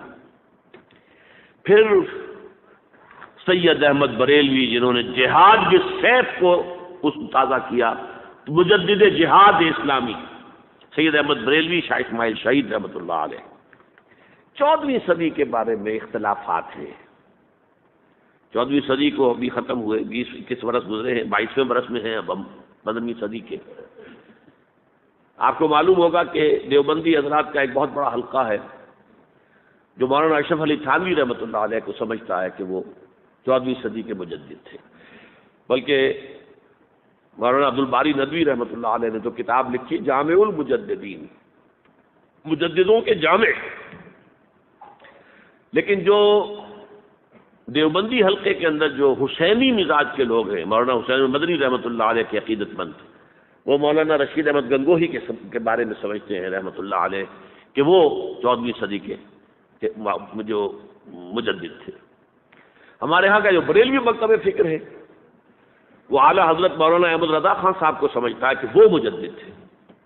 میری ایک ذاتی رائے ہے جس میں کہ میں کبھی اکیلا تھا، بالکل آج سے تقریباً 20 سال پہلے میں نے یہ پہلی مرتبہ بات کہی تھی کہ میرے نزدیک 14ویں صدی ہجری کے مجدد شیخ الہند مولانا محمود حسن اسیر مالٹا۔ اب یہ بات میری خاصی اس کو پذیرائی مل رہی ہے دیوبندی حلقے میں۔ جب میں نے پہلی مرتبہ کہا تھا تو مولانا یہاں جامع مدنیہ کے سید حامد میاں رحمۃ اللہ علیہ ہوتے تھے، وہ چونک گئے تھے ایک دم کہ یہ عجیب بات ہے جو آپ کہہ رہے ہیں، اور صحیح ہے یہ بات جو آپ کہہ رہے ہیں، لیکن ہمارا کسی کا ذہن ادھر نہیں ہے۔ بہرحال 14ویں صدی کے مجدد یہ ہیں، یہ 400 برس گزر چکے ہیں، اب 15ویں صدی میں ہم ہیں۔ اب ایک بات میں کہہ رہا ہوں اور وہ میری ذاتی رائے ہے، گمان، اندازہ، اس میں مجھ سے اختلاف کرنے کا ہر ایک کو حق ہے۔ میرے نزدیک 15ویں صدی ہجری اب مجدد کامل الامام المہدی سلسلہ تجدید خلافت کی آخری کڑی کے ظہور کا وقت ہے۔ اس میں مجھے ایک تو قرآن مجید سے اشارہ ملا ہے، اشارہ ہے، میں اسے تفسیر نہیں کہتا۔ میرے نزدیک قرآن مجید میں چند آیتیں سورہ مدثر کی اور چند آیتیں سورہ انشقاق کی بڑی عجیب ہے۔ سورہ مدثر کی آیات میں حضور کی آمد کا نقشہ کھینچا گیا ہے، کلا والقمر واللیل اذ ادبر والصبح اذا اسفر انہا لإحدی الکبر نذیرا للبشر لمن شاء منکم ان یتقدم او یتأخر۔ نہیں، قسم ہے چاند کی، کلا والقمر واللیل اذ ادبر، اور رات کی جب کہ وہ پیٹھ موڑ لے جانے لگے، اور صبح کی جب کہ وہ روشن ہو جائے۔ حضور سے پہلے 600 برس ایسے گزرے ہیں دنیا میں کہ نبوت کا سورج نہیں تھا، بس چاند جیسے مستعار روشنی چاند کی ہوتی ہے، تو سابقہ انبیاء کی مستعار روشنی تو کوئی دنیا میں تھی، دھندلی دھندلی جیسی چاند کی ہوتی ہے، لیکن وہ سورج نہیں تھا۔ لیکن اب وہ رات ختم ہو رہی ہے، واللیل اذ ادبر، جا رہی ہے محمد صلی اللہ علیہ وسلم کا سورج، یہ شمس نبوت و رسالت طلوع ہو گیا۔ والصبح اذا اسفر انہا لإحدى الکبر، بہت بڑی باتوں میں سے ایک بات ہے جو ہوئی ہے، وہ معمولی واقعہ نہیں ہے، احدى الکبر، یہ تاریخ انسانی کے عظیم ترین واقعات میں سے ہے بعثت محمدی، نذیرا للبشر، پوری نوع انسانی کے لیے نذیر بن کر آئے۔ یہ تو ہے حضور کا معاملہ، لیکن اب جو معاملہ ہونا ہے دوبارہ، اس لیے کہ خلافت علی منہاج النبوت دوبارہ اب قائم ہوگی انشاءاللہ۔ حضور کے بعد میں آپ کو بتا چکا ہوں، خلافت راشدہ ختم ہونے کے بعد سے زوال زوال زوال زوال زوال زوال زوال زوال زوال، تھوڑا سا 2.5 سال کا 2 سال کا وقفہ آیا ہے حضرت عمر بن عبدالعزیز کا، ورنہ زوال زوال زوال زوال زوال۔ اگرچہ اس زوال کو 1000 سال لگے ہیں، یہ عمارت جو محمد نے بنائی تھی ایک دن میں نہیں گر گئی صلی اللہ علیہ وسلم، کھنڈر بتا رہے ہیں عمارت عظیم تھی، 1000 سال کے بعد پھر یورپ کے سیلاب نے آ کر اس کو گرایا ہے اور ختم کیا ہے، ورنہ 1000 سال تک سطوت و شوکت کے ساتھ امت مسلمہ تو موجود رہی ہے، چاہے اسلام جو ہے وہ حکومت کی سطح پر موجود نہیں تھا۔ بہرحال اب جو اس کا دور آیا ہے دوبارہ خلافت علی منہاج النبوہ کا دور، اس کا نقشہ سورہ انشقاق میں کھینچا گیا ہے۔ فلا اقسم بالشفق، اب دیکھیے سورج غروب ہو گیا، حضور کی بعثت کے وقت وہ سورج رسالت طلوع ہوا تھا، اب وہ سورج غروب ہو چکا ہے۔ سورج کے غروب ہونے کے بعد صرف روشنی رہ جاتی ہے شفق کی، سرخ سی، بس وہی باقی رہ گئی، باقی کیا رہ گیا؟ بدا الاسلام غریبا ویسعود کما بدا فطوبى للغرباء، فلا اقسم بالشفق واللیل وما وسق، رات کی سی تاریکی ہے اور جو کچھ اس نے اپنے اندر جمع کر لیا ہے، والقمر اذا اتسق، اور قسم ہے چاند کی جب کہ وہ بھر جائے، پورا بھرتا ہے کتنے دنوں میں؟ 14 دن میں، اور 14 صدیوں کے بعد اب پہلی صدی کا جس نے کہ تجدید کامل کی عمر بن عبدالعزیز، 14 صدیوں کے بعد اب 15ویں صدی میں الامام المہدی کے ظہور کا وقت قریب ہے۔ اب جو کچھ مجھے حضرت امام المہدی کے بارے میں کہنا ہے، دوبارہ اپنی بات دہرا رہا ہوں، یہ میرا ذاتی گمان ہے، اختلاف کیا جا سکتا ہے، میرا گمان یہ ہے کہ یہ اب جو مجدد آئیں گے وہ حضرت مہدی ہوں گے۔ پہلی بات تو یہ جان لیجئے کہ مہدی 2 ہیں، ایک شیعوں کے مہدی، ایک سنیوں کے مہدی، ان میں بڑا فرق ہے۔ شیعہ حضرات مہدی کو مانتے ہیں، وہ ان کے 12ویں امام ہیں، ان کے عقیدے کے مطابق انہیں پیدا ہونے کے فوراً بعد اس اندیشے سے کہ انہیں قتل کر دیا جائے گا ایک غار میں چھپا دیا گیا تھا، تقریباً 1200 برس سے وہ اس غار کے اندر ہیں، وہ روپوش ہیں، چھپے ہوئے ہیں، اسی لیے انہیں امام غائب کہا جاتا ہے، اور اب ان کا انتظار ہو رہا ہے، اس لیے انہیں امام منتظر بھی کہا جاتا ہے۔ اس لیے شیعوں کے دارالعلوم جو ہوتے ہیں، دارالعلوم المنتظر، وہ اس لیے کہ ان کا انتظار کیا جا رہا ہے۔ تو یہ ہے، اب وہ ان کا خیال ہے کہ آخری دور میں، آخری زمانے میں وہ ظاہر ہو جائیں گے، غار سے نکل آئیں گے۔ دیکھیے میں اس عقیدے کو اس بنا پر رد نہیں کرتا کہ یہ ناممکن ہے کہ کیسے کوئی شخص جو ہے 1200 برس تک کسی غار کے اندر زندہ رہ سکتا ہے، نہیں، میں سمجھتا ہوں ممکن ہے۔ 300 برس تک اصحاب کہف رہے کہ نہیں رہے؟ سوئے رہے، 300 ایئرس ہم مانتے ہیں۔ حضرت عیسیٰ اسی حیات عرضی کے ساتھ 2000 سال سے موجود ہیں آسمان سے کہ نہیں ہے؟ آپ کو معلوم ہے حضرت عزیر 100 برس تک مرنے کے بعد دوبارہ زندہ کر دیے گئے، فاماتہ اللہ 100 عام ثم بعثہ، تو ناممکنات میں سے کوئی سوال پیدا نہیں ہوتا. لیکن یہ کہ آیا کوئی امامت معصومہ کا تصور قرآن اور حدیث سے ہمیں ملتا ہے؟ پھر یہ کیا یہ موروثی امامت کہ حضرت علی کی نسل جو حضرت فاطمہ سے چلی ہے اسی میں یہ امامت ہوگی؟ اس کے لیے ہمارے پاس کوئی دلیل نہیں ہے، ہم اس کو تسلیم نہیں کرتے. ہم تو سمجھتے ہیں کہ معصومیت ختم ہو گئی محمد الرسول اللہ صلی اللہ علیہ وسلم پر، خاتم المعصومین ہے محمد الرسول اللہ. اب ان کے بعد تو اجتہاد ہے اور خلافت ہے. عام معاملات میں اجتہاد ہوگا، نظام خلافت کا ہوگا. تو ہمارے نزدیک جو میں جس مہدی کا نام لے رہا ہوں وہ مہدی ہے جو ایک مجدد ہوں گے، جیسے کہ مجددین کے نام میں نے آپ کو گنوائے ہیں. مجدد الفسانی ہو، شاہ ولی اللہ ہو، سید احمد بریلوی ہو، شیخ الہند ہو، ایک ہوں گے انسان جو پیدا ہوں گے انسانوں کی طرح عام طور پر اپنی عمر کو پختگی کو پہنچیں گے، پھر وہ سامنے آئیں گے منظر پر، پھر وہ کام کریں گے، قیادت کریں گے. عرب میں ان کا ظہور ہوگا.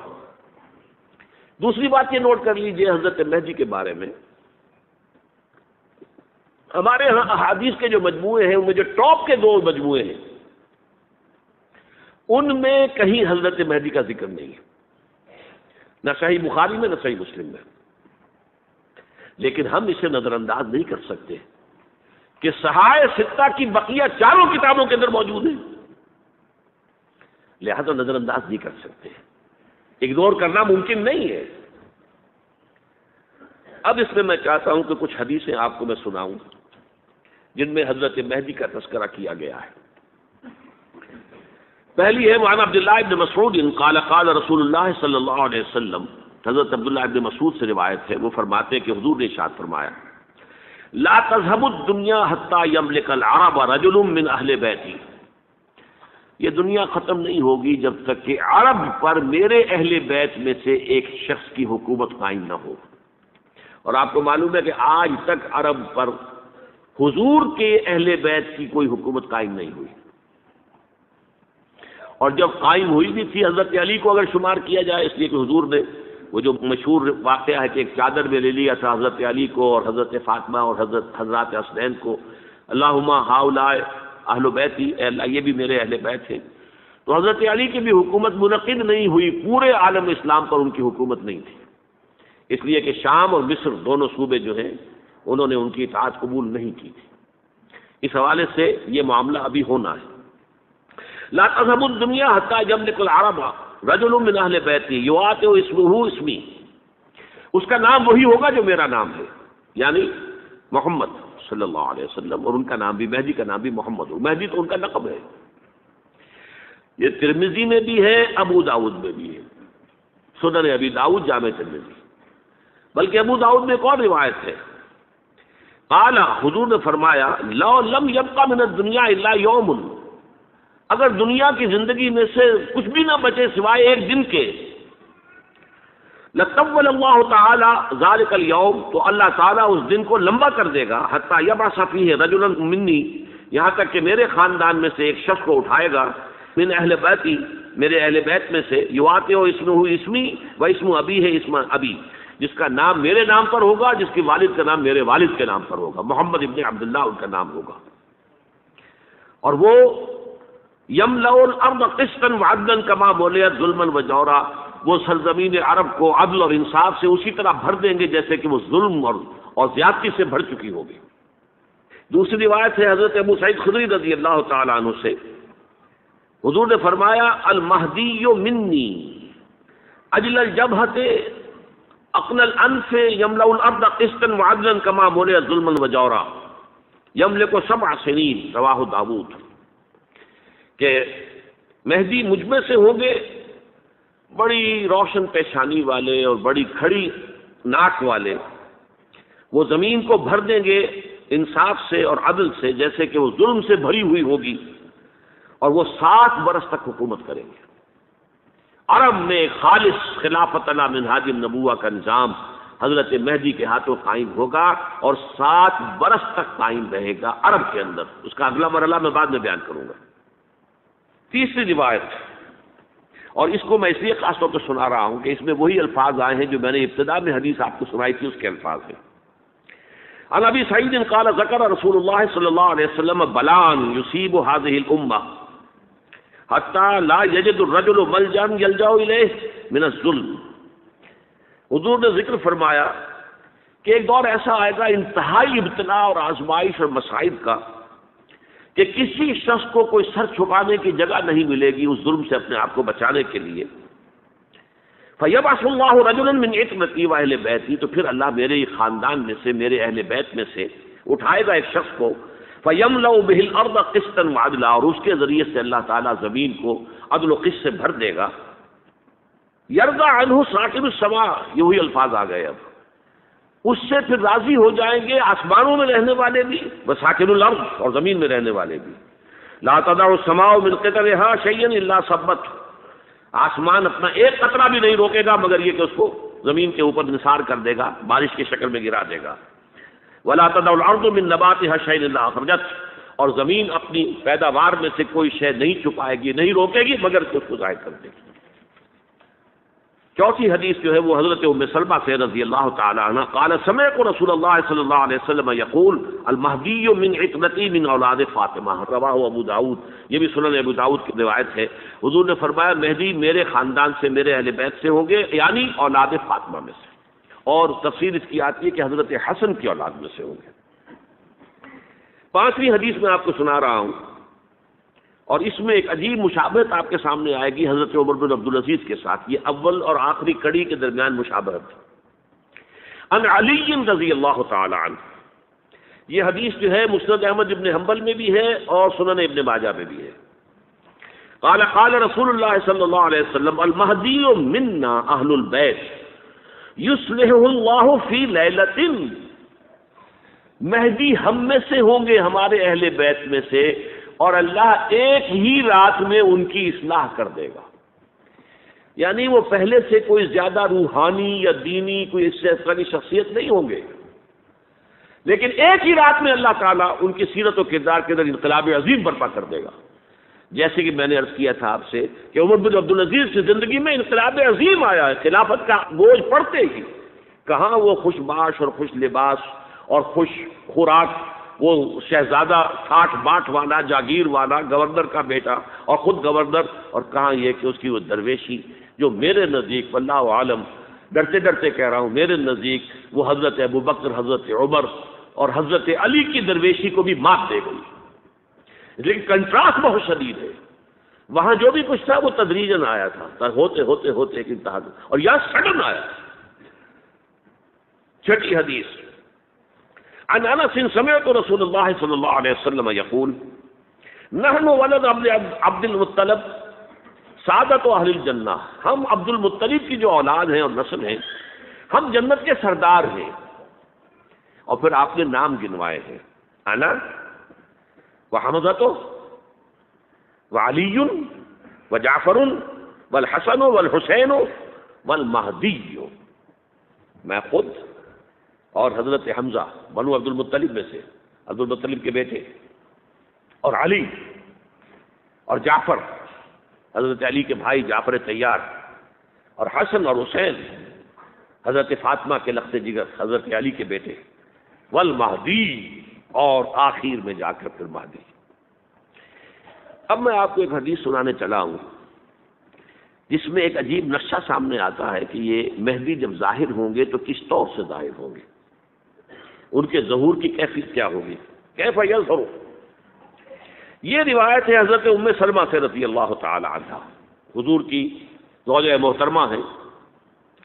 فرماتی ہیں ام سلمہ عن النبی صلی اللہ علیہ وسلم قال یکون اختلاف عند موت خلیفۃ، موت خلیفۃ. حضور نے فرمایا ایک خلیفہ کی موت پر اختلاف واقع ہو جائے گا، خانہ جنگی ہو جائے گی. فَيَخْرُجُ رَجُلٌ مِّنْ أَهْلِ الْمَدِينَةِ حَارِبًا إِلَىٰ مَكَّةَ، پھر مدینے کے لوگوں میں سے ایک شخص نکلے گا، بھاگے گا اور جا کر پناہ لے گا اور چھپ جائے گا مکے میں. فَيَأْتِيهِ نَاسٌ مِّنْ أَهْلِ مَكَّةِ، پھر اس کے پاس آئیں گے اہل مکہ، مکہ کے لوگ. فَيُخْرِجُونَهُ، اور اسے نکالیں گے، جہاں وہ چھپے ہوئے ہوں گے وہاں سے نکالیں گے. وَهُوَ كَارِهٌ، اور وہ بالکل اس کو پسند نہیں کر رہے ہوں گے، نہ وہ خواہش مند ہوں گے کہ ان کو ہاتھ پر بیعت کی جائے، نہ وہ یہ چاہیں گے کہ وہ میدان میں آئے اور ان کو جو ہے اپنا لیڈر مانا جائے. وَهُوَ كَارِهٌ فَيُبَايِعُونَهُ بَيْنَ الرُّكْنِ وَالْمَقَامِ، لیکن لوگ جو ہیں پھر اصرار کے ساتھ ان کے ہاتھ پر بیعت کریں گے. رکن اور مقام کے درمیان، رکن وہ کونا ہے خانہ کعبہ کا جس میں حجر اسود لگا ہوا ہے، اور مقام ابراہیم جو ہے، ان دونوں کے مابین جو یہ علاقہ ہے یہاں پر وہ بیعت ہوگی. وَيُبْعَثُ إِلَيْهِ بَعْثٌ مِنَ الشَّامِ، ان کے خلاف ایک لشکر بھیجا جائے گا شام سے. نہیں کہا جا سکتا کہ باسی حکومت اس وقت کی جو ہے اس کی طرف سے کوئی مسئلہ اس طرح کا اٹھ کھڑا ہو، اس لیے کہ ابھی تو بہرحال باسی حکومت وہاں ہے. فَيُخْسَفُ بِهِمُ بِالْبَيْضَاءِ بَيْنَ مَکَّۃَ وَالْمَدِینَةِ، لیکن اللہ تعالیٰ اس لشکر کو مکے اور مدینے کے درمیان وادی بیضاء میں دھسا دے گا، زمین کے اندر پورے کے پورے لشکر کو. فَإِذَا رَأَى النَّاسُ ذَلِكَ، جب لوگ یہ دیکھیں گے کہ اتنی بڑی نشانی ظاہر ہو گئی، أَتَاهُ أَبْدَالُ الشَّامِ وَعَصَائِبٌ مِنَ الْعِرَاقِ فَيُبَايِعُونَهُ، اب شام سے سارے کے سارے جو اولیاء اللہ ہیں وہ بھی آئیں گے، اور عراق سے جوق در جوق لوگ آئیں گے اور ان سے بیعت کریں گے. وَيَعْمَلُ فِي النَّاسِ بِسُنَّةِ نَبِيِّهِمْ، پھر وہ عمل کریں گے لوگوں کے مابین، حکومت کریں گے اپنے نبی کی سنت کے مطابق. وَيُلْقِي الْإِسْلَامُ بِجَرَانِهِ، اور اسلام اپنی گردن زمین پر ٹکا دے گا.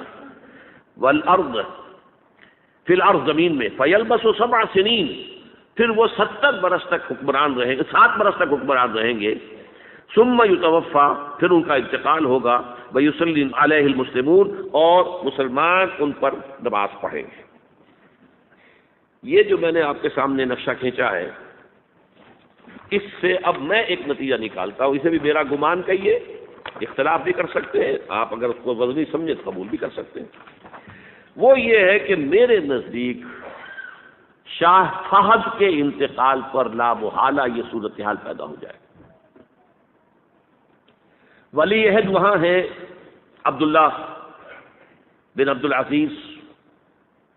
امریکہ کو وہ پسند نہیں کرتے اور امریکہ انہیں پسند نہیں کرتا. یہ بالکل تش بام ہے. امریکہ نے لازماً جس طریقے سے اپنے پنجے گاڑے ہیں سعودی عرب کے اندر، اپنا فوجی اڈا بنایا ہے، تو آسانی کے ساتھ وہاں سے اپنے پنجے ہٹانے کے لیے تیار نہیں. ایک حدیث میں آتا ہے قرن الشیطان، نجد سے شیطان کا سینگ برآمد ہوگا. وہ شیطان کا سینگ ہے. جو میزائل وہاں پر لگے ہوئے ہوں گے اس وقت، در حقیقت وہ سارے کے سارے جو ہیں وہ شیطان کے سینگ ہیں. بہرحال کوشش وہ کرے گا کہ جیسے کہ اس نے جارڈن میں کیا، کتنے عرصے سے وہاں شاہ حسین کا چھوٹا بھائی حسن جو ہے وہ ولی عہد کا عین وقت کے اوپر آ کر، اور پتہ نہیں کیسی کیسی دوائیاں دے کر اسے لے کر آئے ہیں شاہ حسین کو، مرتے ہوئے کو تھوڑی دیر زندہ رکھنے کے لیے، اور وہ تبدیلی کروا کر جو ہے واپس لے گئے. تو یہ معاملہ ہوا ہے، تبدیلی کروا دی، وہاں تو ہو گئی آرام سے، کوئی بات نہیں.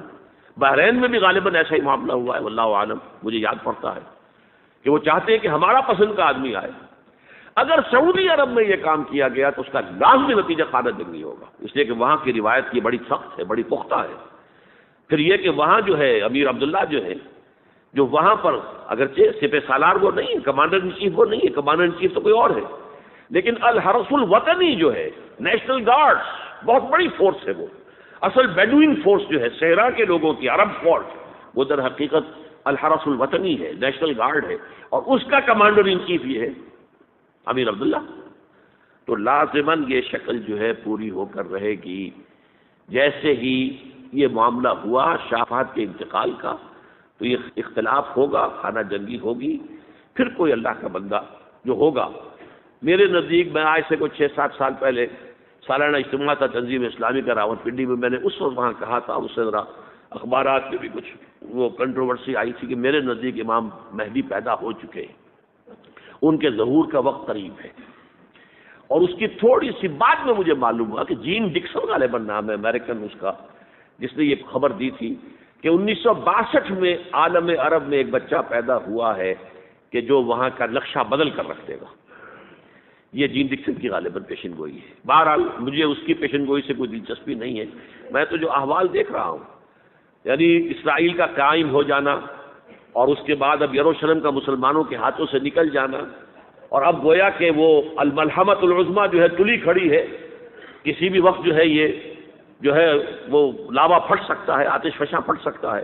تو یہ تمام حالات ایسے ہیں کہ جن کی وجہ سے میں سمجھتا ہوں کہ ایک تو جو قرآن مجید کے اشارات میں نے آپ کو بتائے 14 صدیاں، 14 دن میں چاند کا پورا ہونا، والقمر اذا اتسق، 14 دن میں 14ویں کا چاند. اسی طرح اب یہ 14 صدیوں کے بعد یہ صدی جو 15ویں صدی ہے، یہ در حقیقت ظہور امام مہدی کی صدی ہے. لیکن یہ کہ امام مہدی کی حکومت قائم کرنے کے لیے کون لوگ آئیں گے؟ عرب جو ہیں وہ اندر سے کھوکھلے ہو چکے ہیں.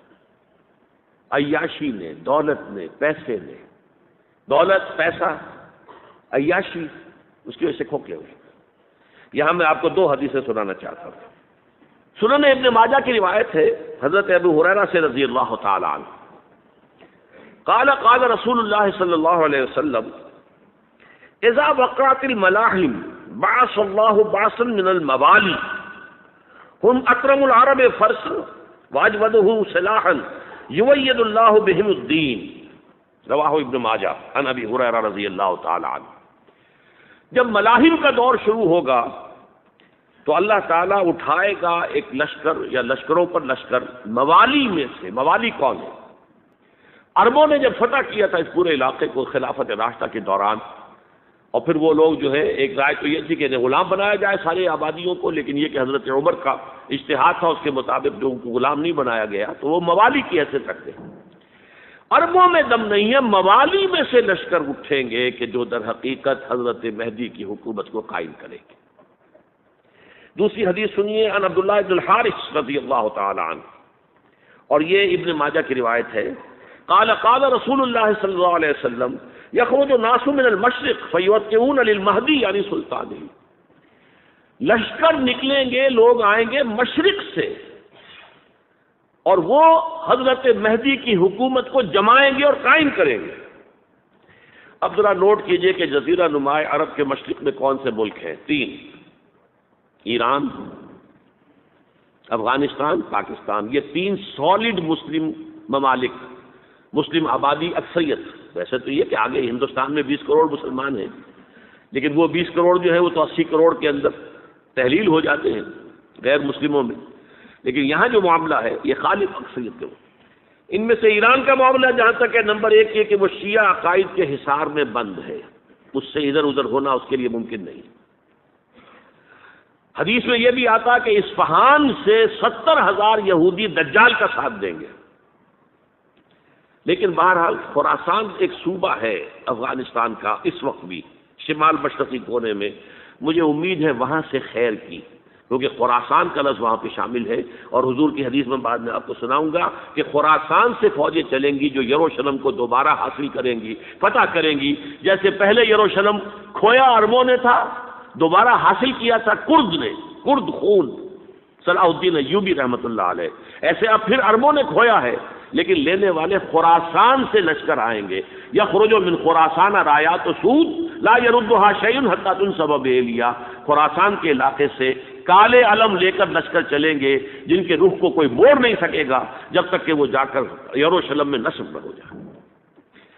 اس کے بعد نام آتا ہے پاکستان کا. یہ ہے میری اور آپ کی داستان، اور یہ ہے سبب جس کی وجہ سے کہ میں آپ سے یہ گفتگو کر رہا ہوں.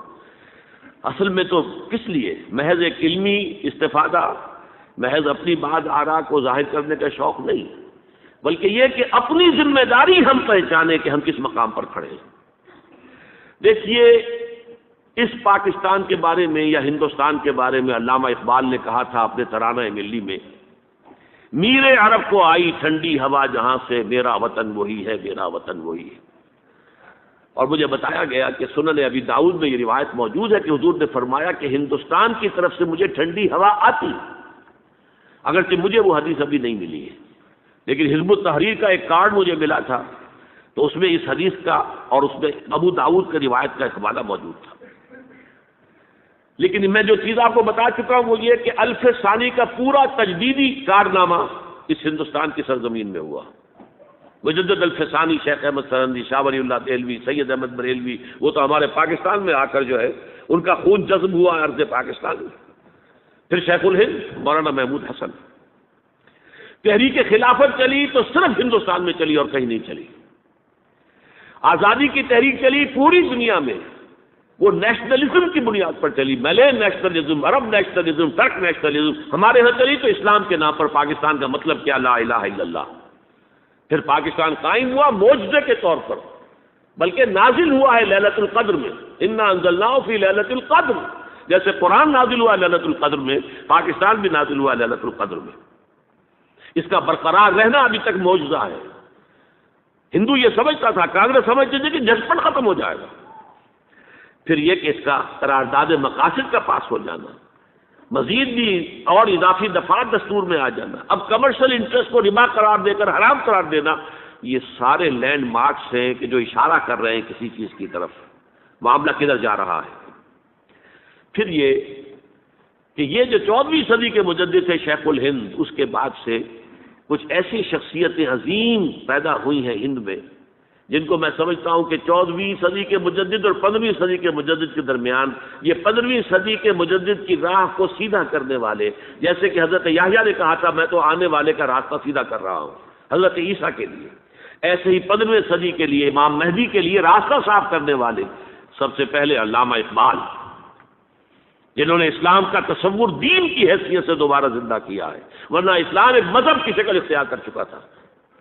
پھر مولانا مودودی، مولانا ابوالکلام آزاد حکومت الہیہ کے نعرے کے ساتھ میدان میں آئے.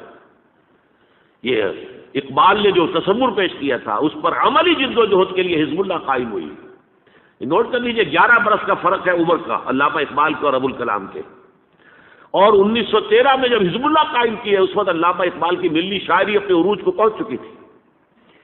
پھر یہ کہ علامہ اقبال کے بعد تعمیل جو ہے اسلام کی وہ ابوالکلام نے کی، لیکن روایتی علماء کی شدید مخالفت کی وجہ سے وہ بدل ہو گئے، چھوڑ گئے، کانگریس میں شامل ہو گئے، بساط جو ہے حزب اللہ کی انہوں نے لپیٹ دی.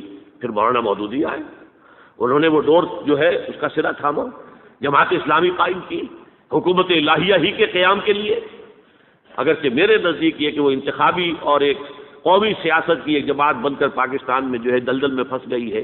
اب ہم اس کی کوشش کر رہے ہیں، تنظیم اسلامی اور یہ تحریک خلافت جس کے تحت یہ جلسہ ہو رہا ہے، یہ ساری چیزیں وہ ہیں کہ آپ کو سوائے پاکستان کے اور کہیں نہیں ملیں گی پوری دنیا. معلوم ہوتا ہے کہ پاکستان کو بہت بڑا رول پلے کرنا ہے اس میں. اور اس کے ساتھ اب جمع کر لیجئے افغانستان کی عمارت افغانستان، اسلامی عمارت افغانستان قائم ہو چکی ہے. یہ پچھلے 20 سالوں میں جو کچھ وہاں ہوتا رہا ہے اس سے پہلے تصور نہیں ہو سکتا تھا. کابل جو ہے وہ تو جیسے پیرس کا تمدن تھا ویسے کابل کا تھا، وہی لباس، وہی اسکرٹس. یہاں جب آئے تھے طاہر شاہ سرکاری دورے پر تو ان کی جو ملکہ صاحبہ تھی ان کے ساتھ اسکرٹ میں ملبوس تھی.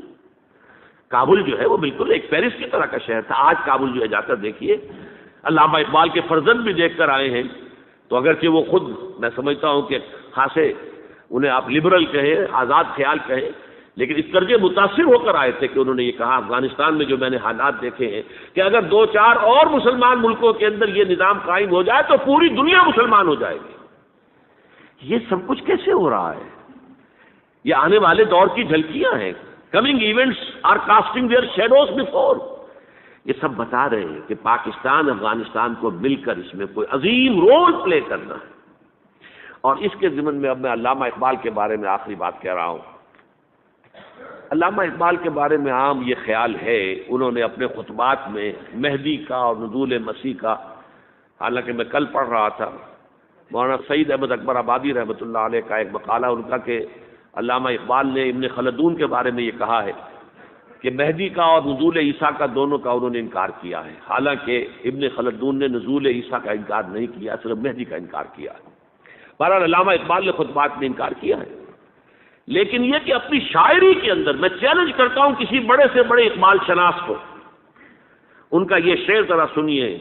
خضر وقت از خلوت دشت حجاز آید بروں، کارواں زی وادی دور و دراز آید بروں.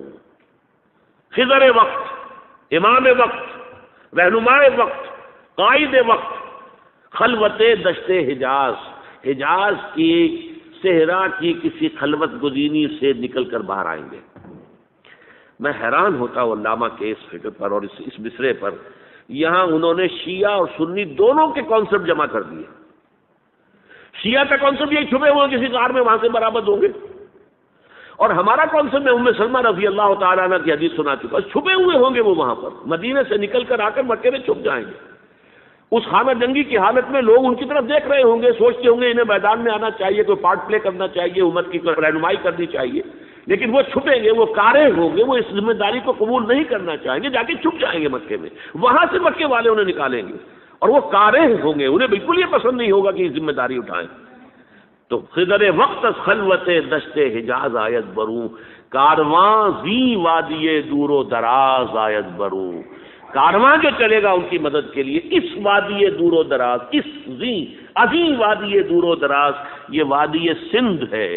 وادی سندھ جو ہے ہم سمجھتے ہیں کہ صرف یہ پاکستان اور پنجاب جو ہے یہ اس میں شامل ہے، سندھ اور پنجاب نہیں، افغانستان کا پورا مشرقی علاقہ اس میں شامل ہے، جیسے دریائے جیلم سندھ میں جا رہا ہے، جیسے دریائے گلگت سندھ میں آ کر ملتا ہے، جیسے دریائے چناب اور راوی اور جیلم اور یہ سب جا رہے ہیں اور آ رہے ہیں، اسی طرح دریائے کابل کہاں سے آ رہا ہے، دریائے گومل کہاں سے آ رہا ہے، توچی کہاں سے آ رہا ہے، یہ سارا جو ہے ڈرین جو ہو رہا ہے، ایسٹرن جو ہے پارٹ آف افغانستان، یہ سب وادی ہے، اس وادی کے یہ دو حصے ہیں، ایک حصہ جو ہے یہ ادھر پاکستان میں ہے اور اسی وادی کا دوسرا حصہ جو ہے وہ افغانستان میں ہے۔ کارواں زی وادی دور و دراز آیت بروں، کارواں چلے گا یہاں سے، یخرج الناس من المشرق یؤتون للمہدی یعنی سلطان ہی، مشرق سے فوجیں چلیں گی کہ جو مہدی کی حکومت قائم کریں گی، اور یخرج من خراسان رایات و سود، اور خراسان سے سیاہ پرچم چلیں گے کہ جن کا رخ کوئی موڑ نہیں سکے گا، حتیٰ تنصب بیلیا، یہاں تک کہ وہ جا کر یروشلم کے اندر نصب ہو جائیں گے۔ ایک میری گفتگو کا حصہ باقی تھا لیکن میں اسے چھوڑ رہا ہوں، اس لیے کہ گلوبلائزیشن جو اس کی ہوگی، جو خلافت علی منہاج النبوہ کی تجدید کامل حضرت مہدی کے ہاتھوں عرب میں ہوگی، اس سے پہلے اس کے لیے محنت، کوشش، جد و جہد پاکستان اور افغانستان میں ہو چکی ہوگی جو اسے سپورٹ کرے گی اور وہاں جا کر حکومت قائم کرے گی۔ اس کے بعد گلوبلائزیشن کا جو مرحلہ اس کا ہے وہ حضرت مہدی کے ہاتھوں نہیں ہے، وہ حضرت عیسیٰ ابن مریم ان کے نزول کے بعد ہے، جن کے نزول کے بعد دجال کا خاتمہ ہوگا اور یہودیوں کا استحصال ہوگا، مسلمانوں پر بھی بڑی تکالیف اربوں پر آئیں گی، شدائد آئیں گے، لیکن یہ وہ میں حصہ جو اپنی گفتگو کا آج چھوڑ رہا ہوں اس لیے کہ میں دیکھ رہا ہوں کہ بعض حضرات کا صبر کا پیمانہ اب لبریز ہو رہا ہے، تو میں اس حصے کو پھر ملتوی رکھتا ہوں کسی دوسری محفل اور کسی دوسری مجلس اور نشست پر۔ آخری بات یہ کہہ رہا ہوں، ہم پاکستانیوں کے کرنے کا اصل کام کیا ہے؟ یہ مقدمے میں آ پڑی ہے سکون گسترانہ بات۔ پہلی بات یہ کہ ہماری جد و جہد مرکوز ہو جانی چاہیے کہ یہاں خلافت علی منہاج النبوہ کا نظام قائم کرنے کی جد و جہد کریں۔ اس کے دو راستے ہیں، ایک سہل راستہ ہے، اللہ تعالیٰ جس کے لیے بھی اس کو سہل کر دے، اگر بظاہر تو بڑا مشکل ہے، نظر آتا ہے کہ لوگ اسے قبول نہیں کریں گے، کر لیں تو پھر بہت آسان راستہ ہے۔ تمام دینی جماعتیں پاور پالیٹکس سے، الیکشن کی سیاست سے وڈرا کریں اور اپنی تمام توانائیاں متحد ہو کر مرکوز کر دیں۔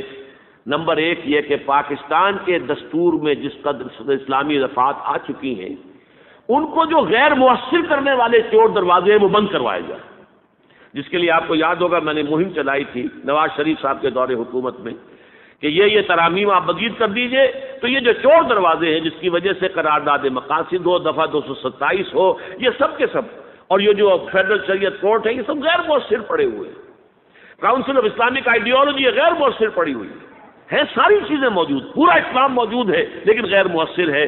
چور دروازے بند کر دو خدا کے لیے تاکہ یہ اس مؤثر ہو جائے، بڑی آسانی کے ساتھ، بہت ہی عمدگی کے ساتھ، بغیر کسی خون خرابے کے اسلامائزیشن آف لاس اور اس کی امپلیمنٹیشن شروع ہو جائے۔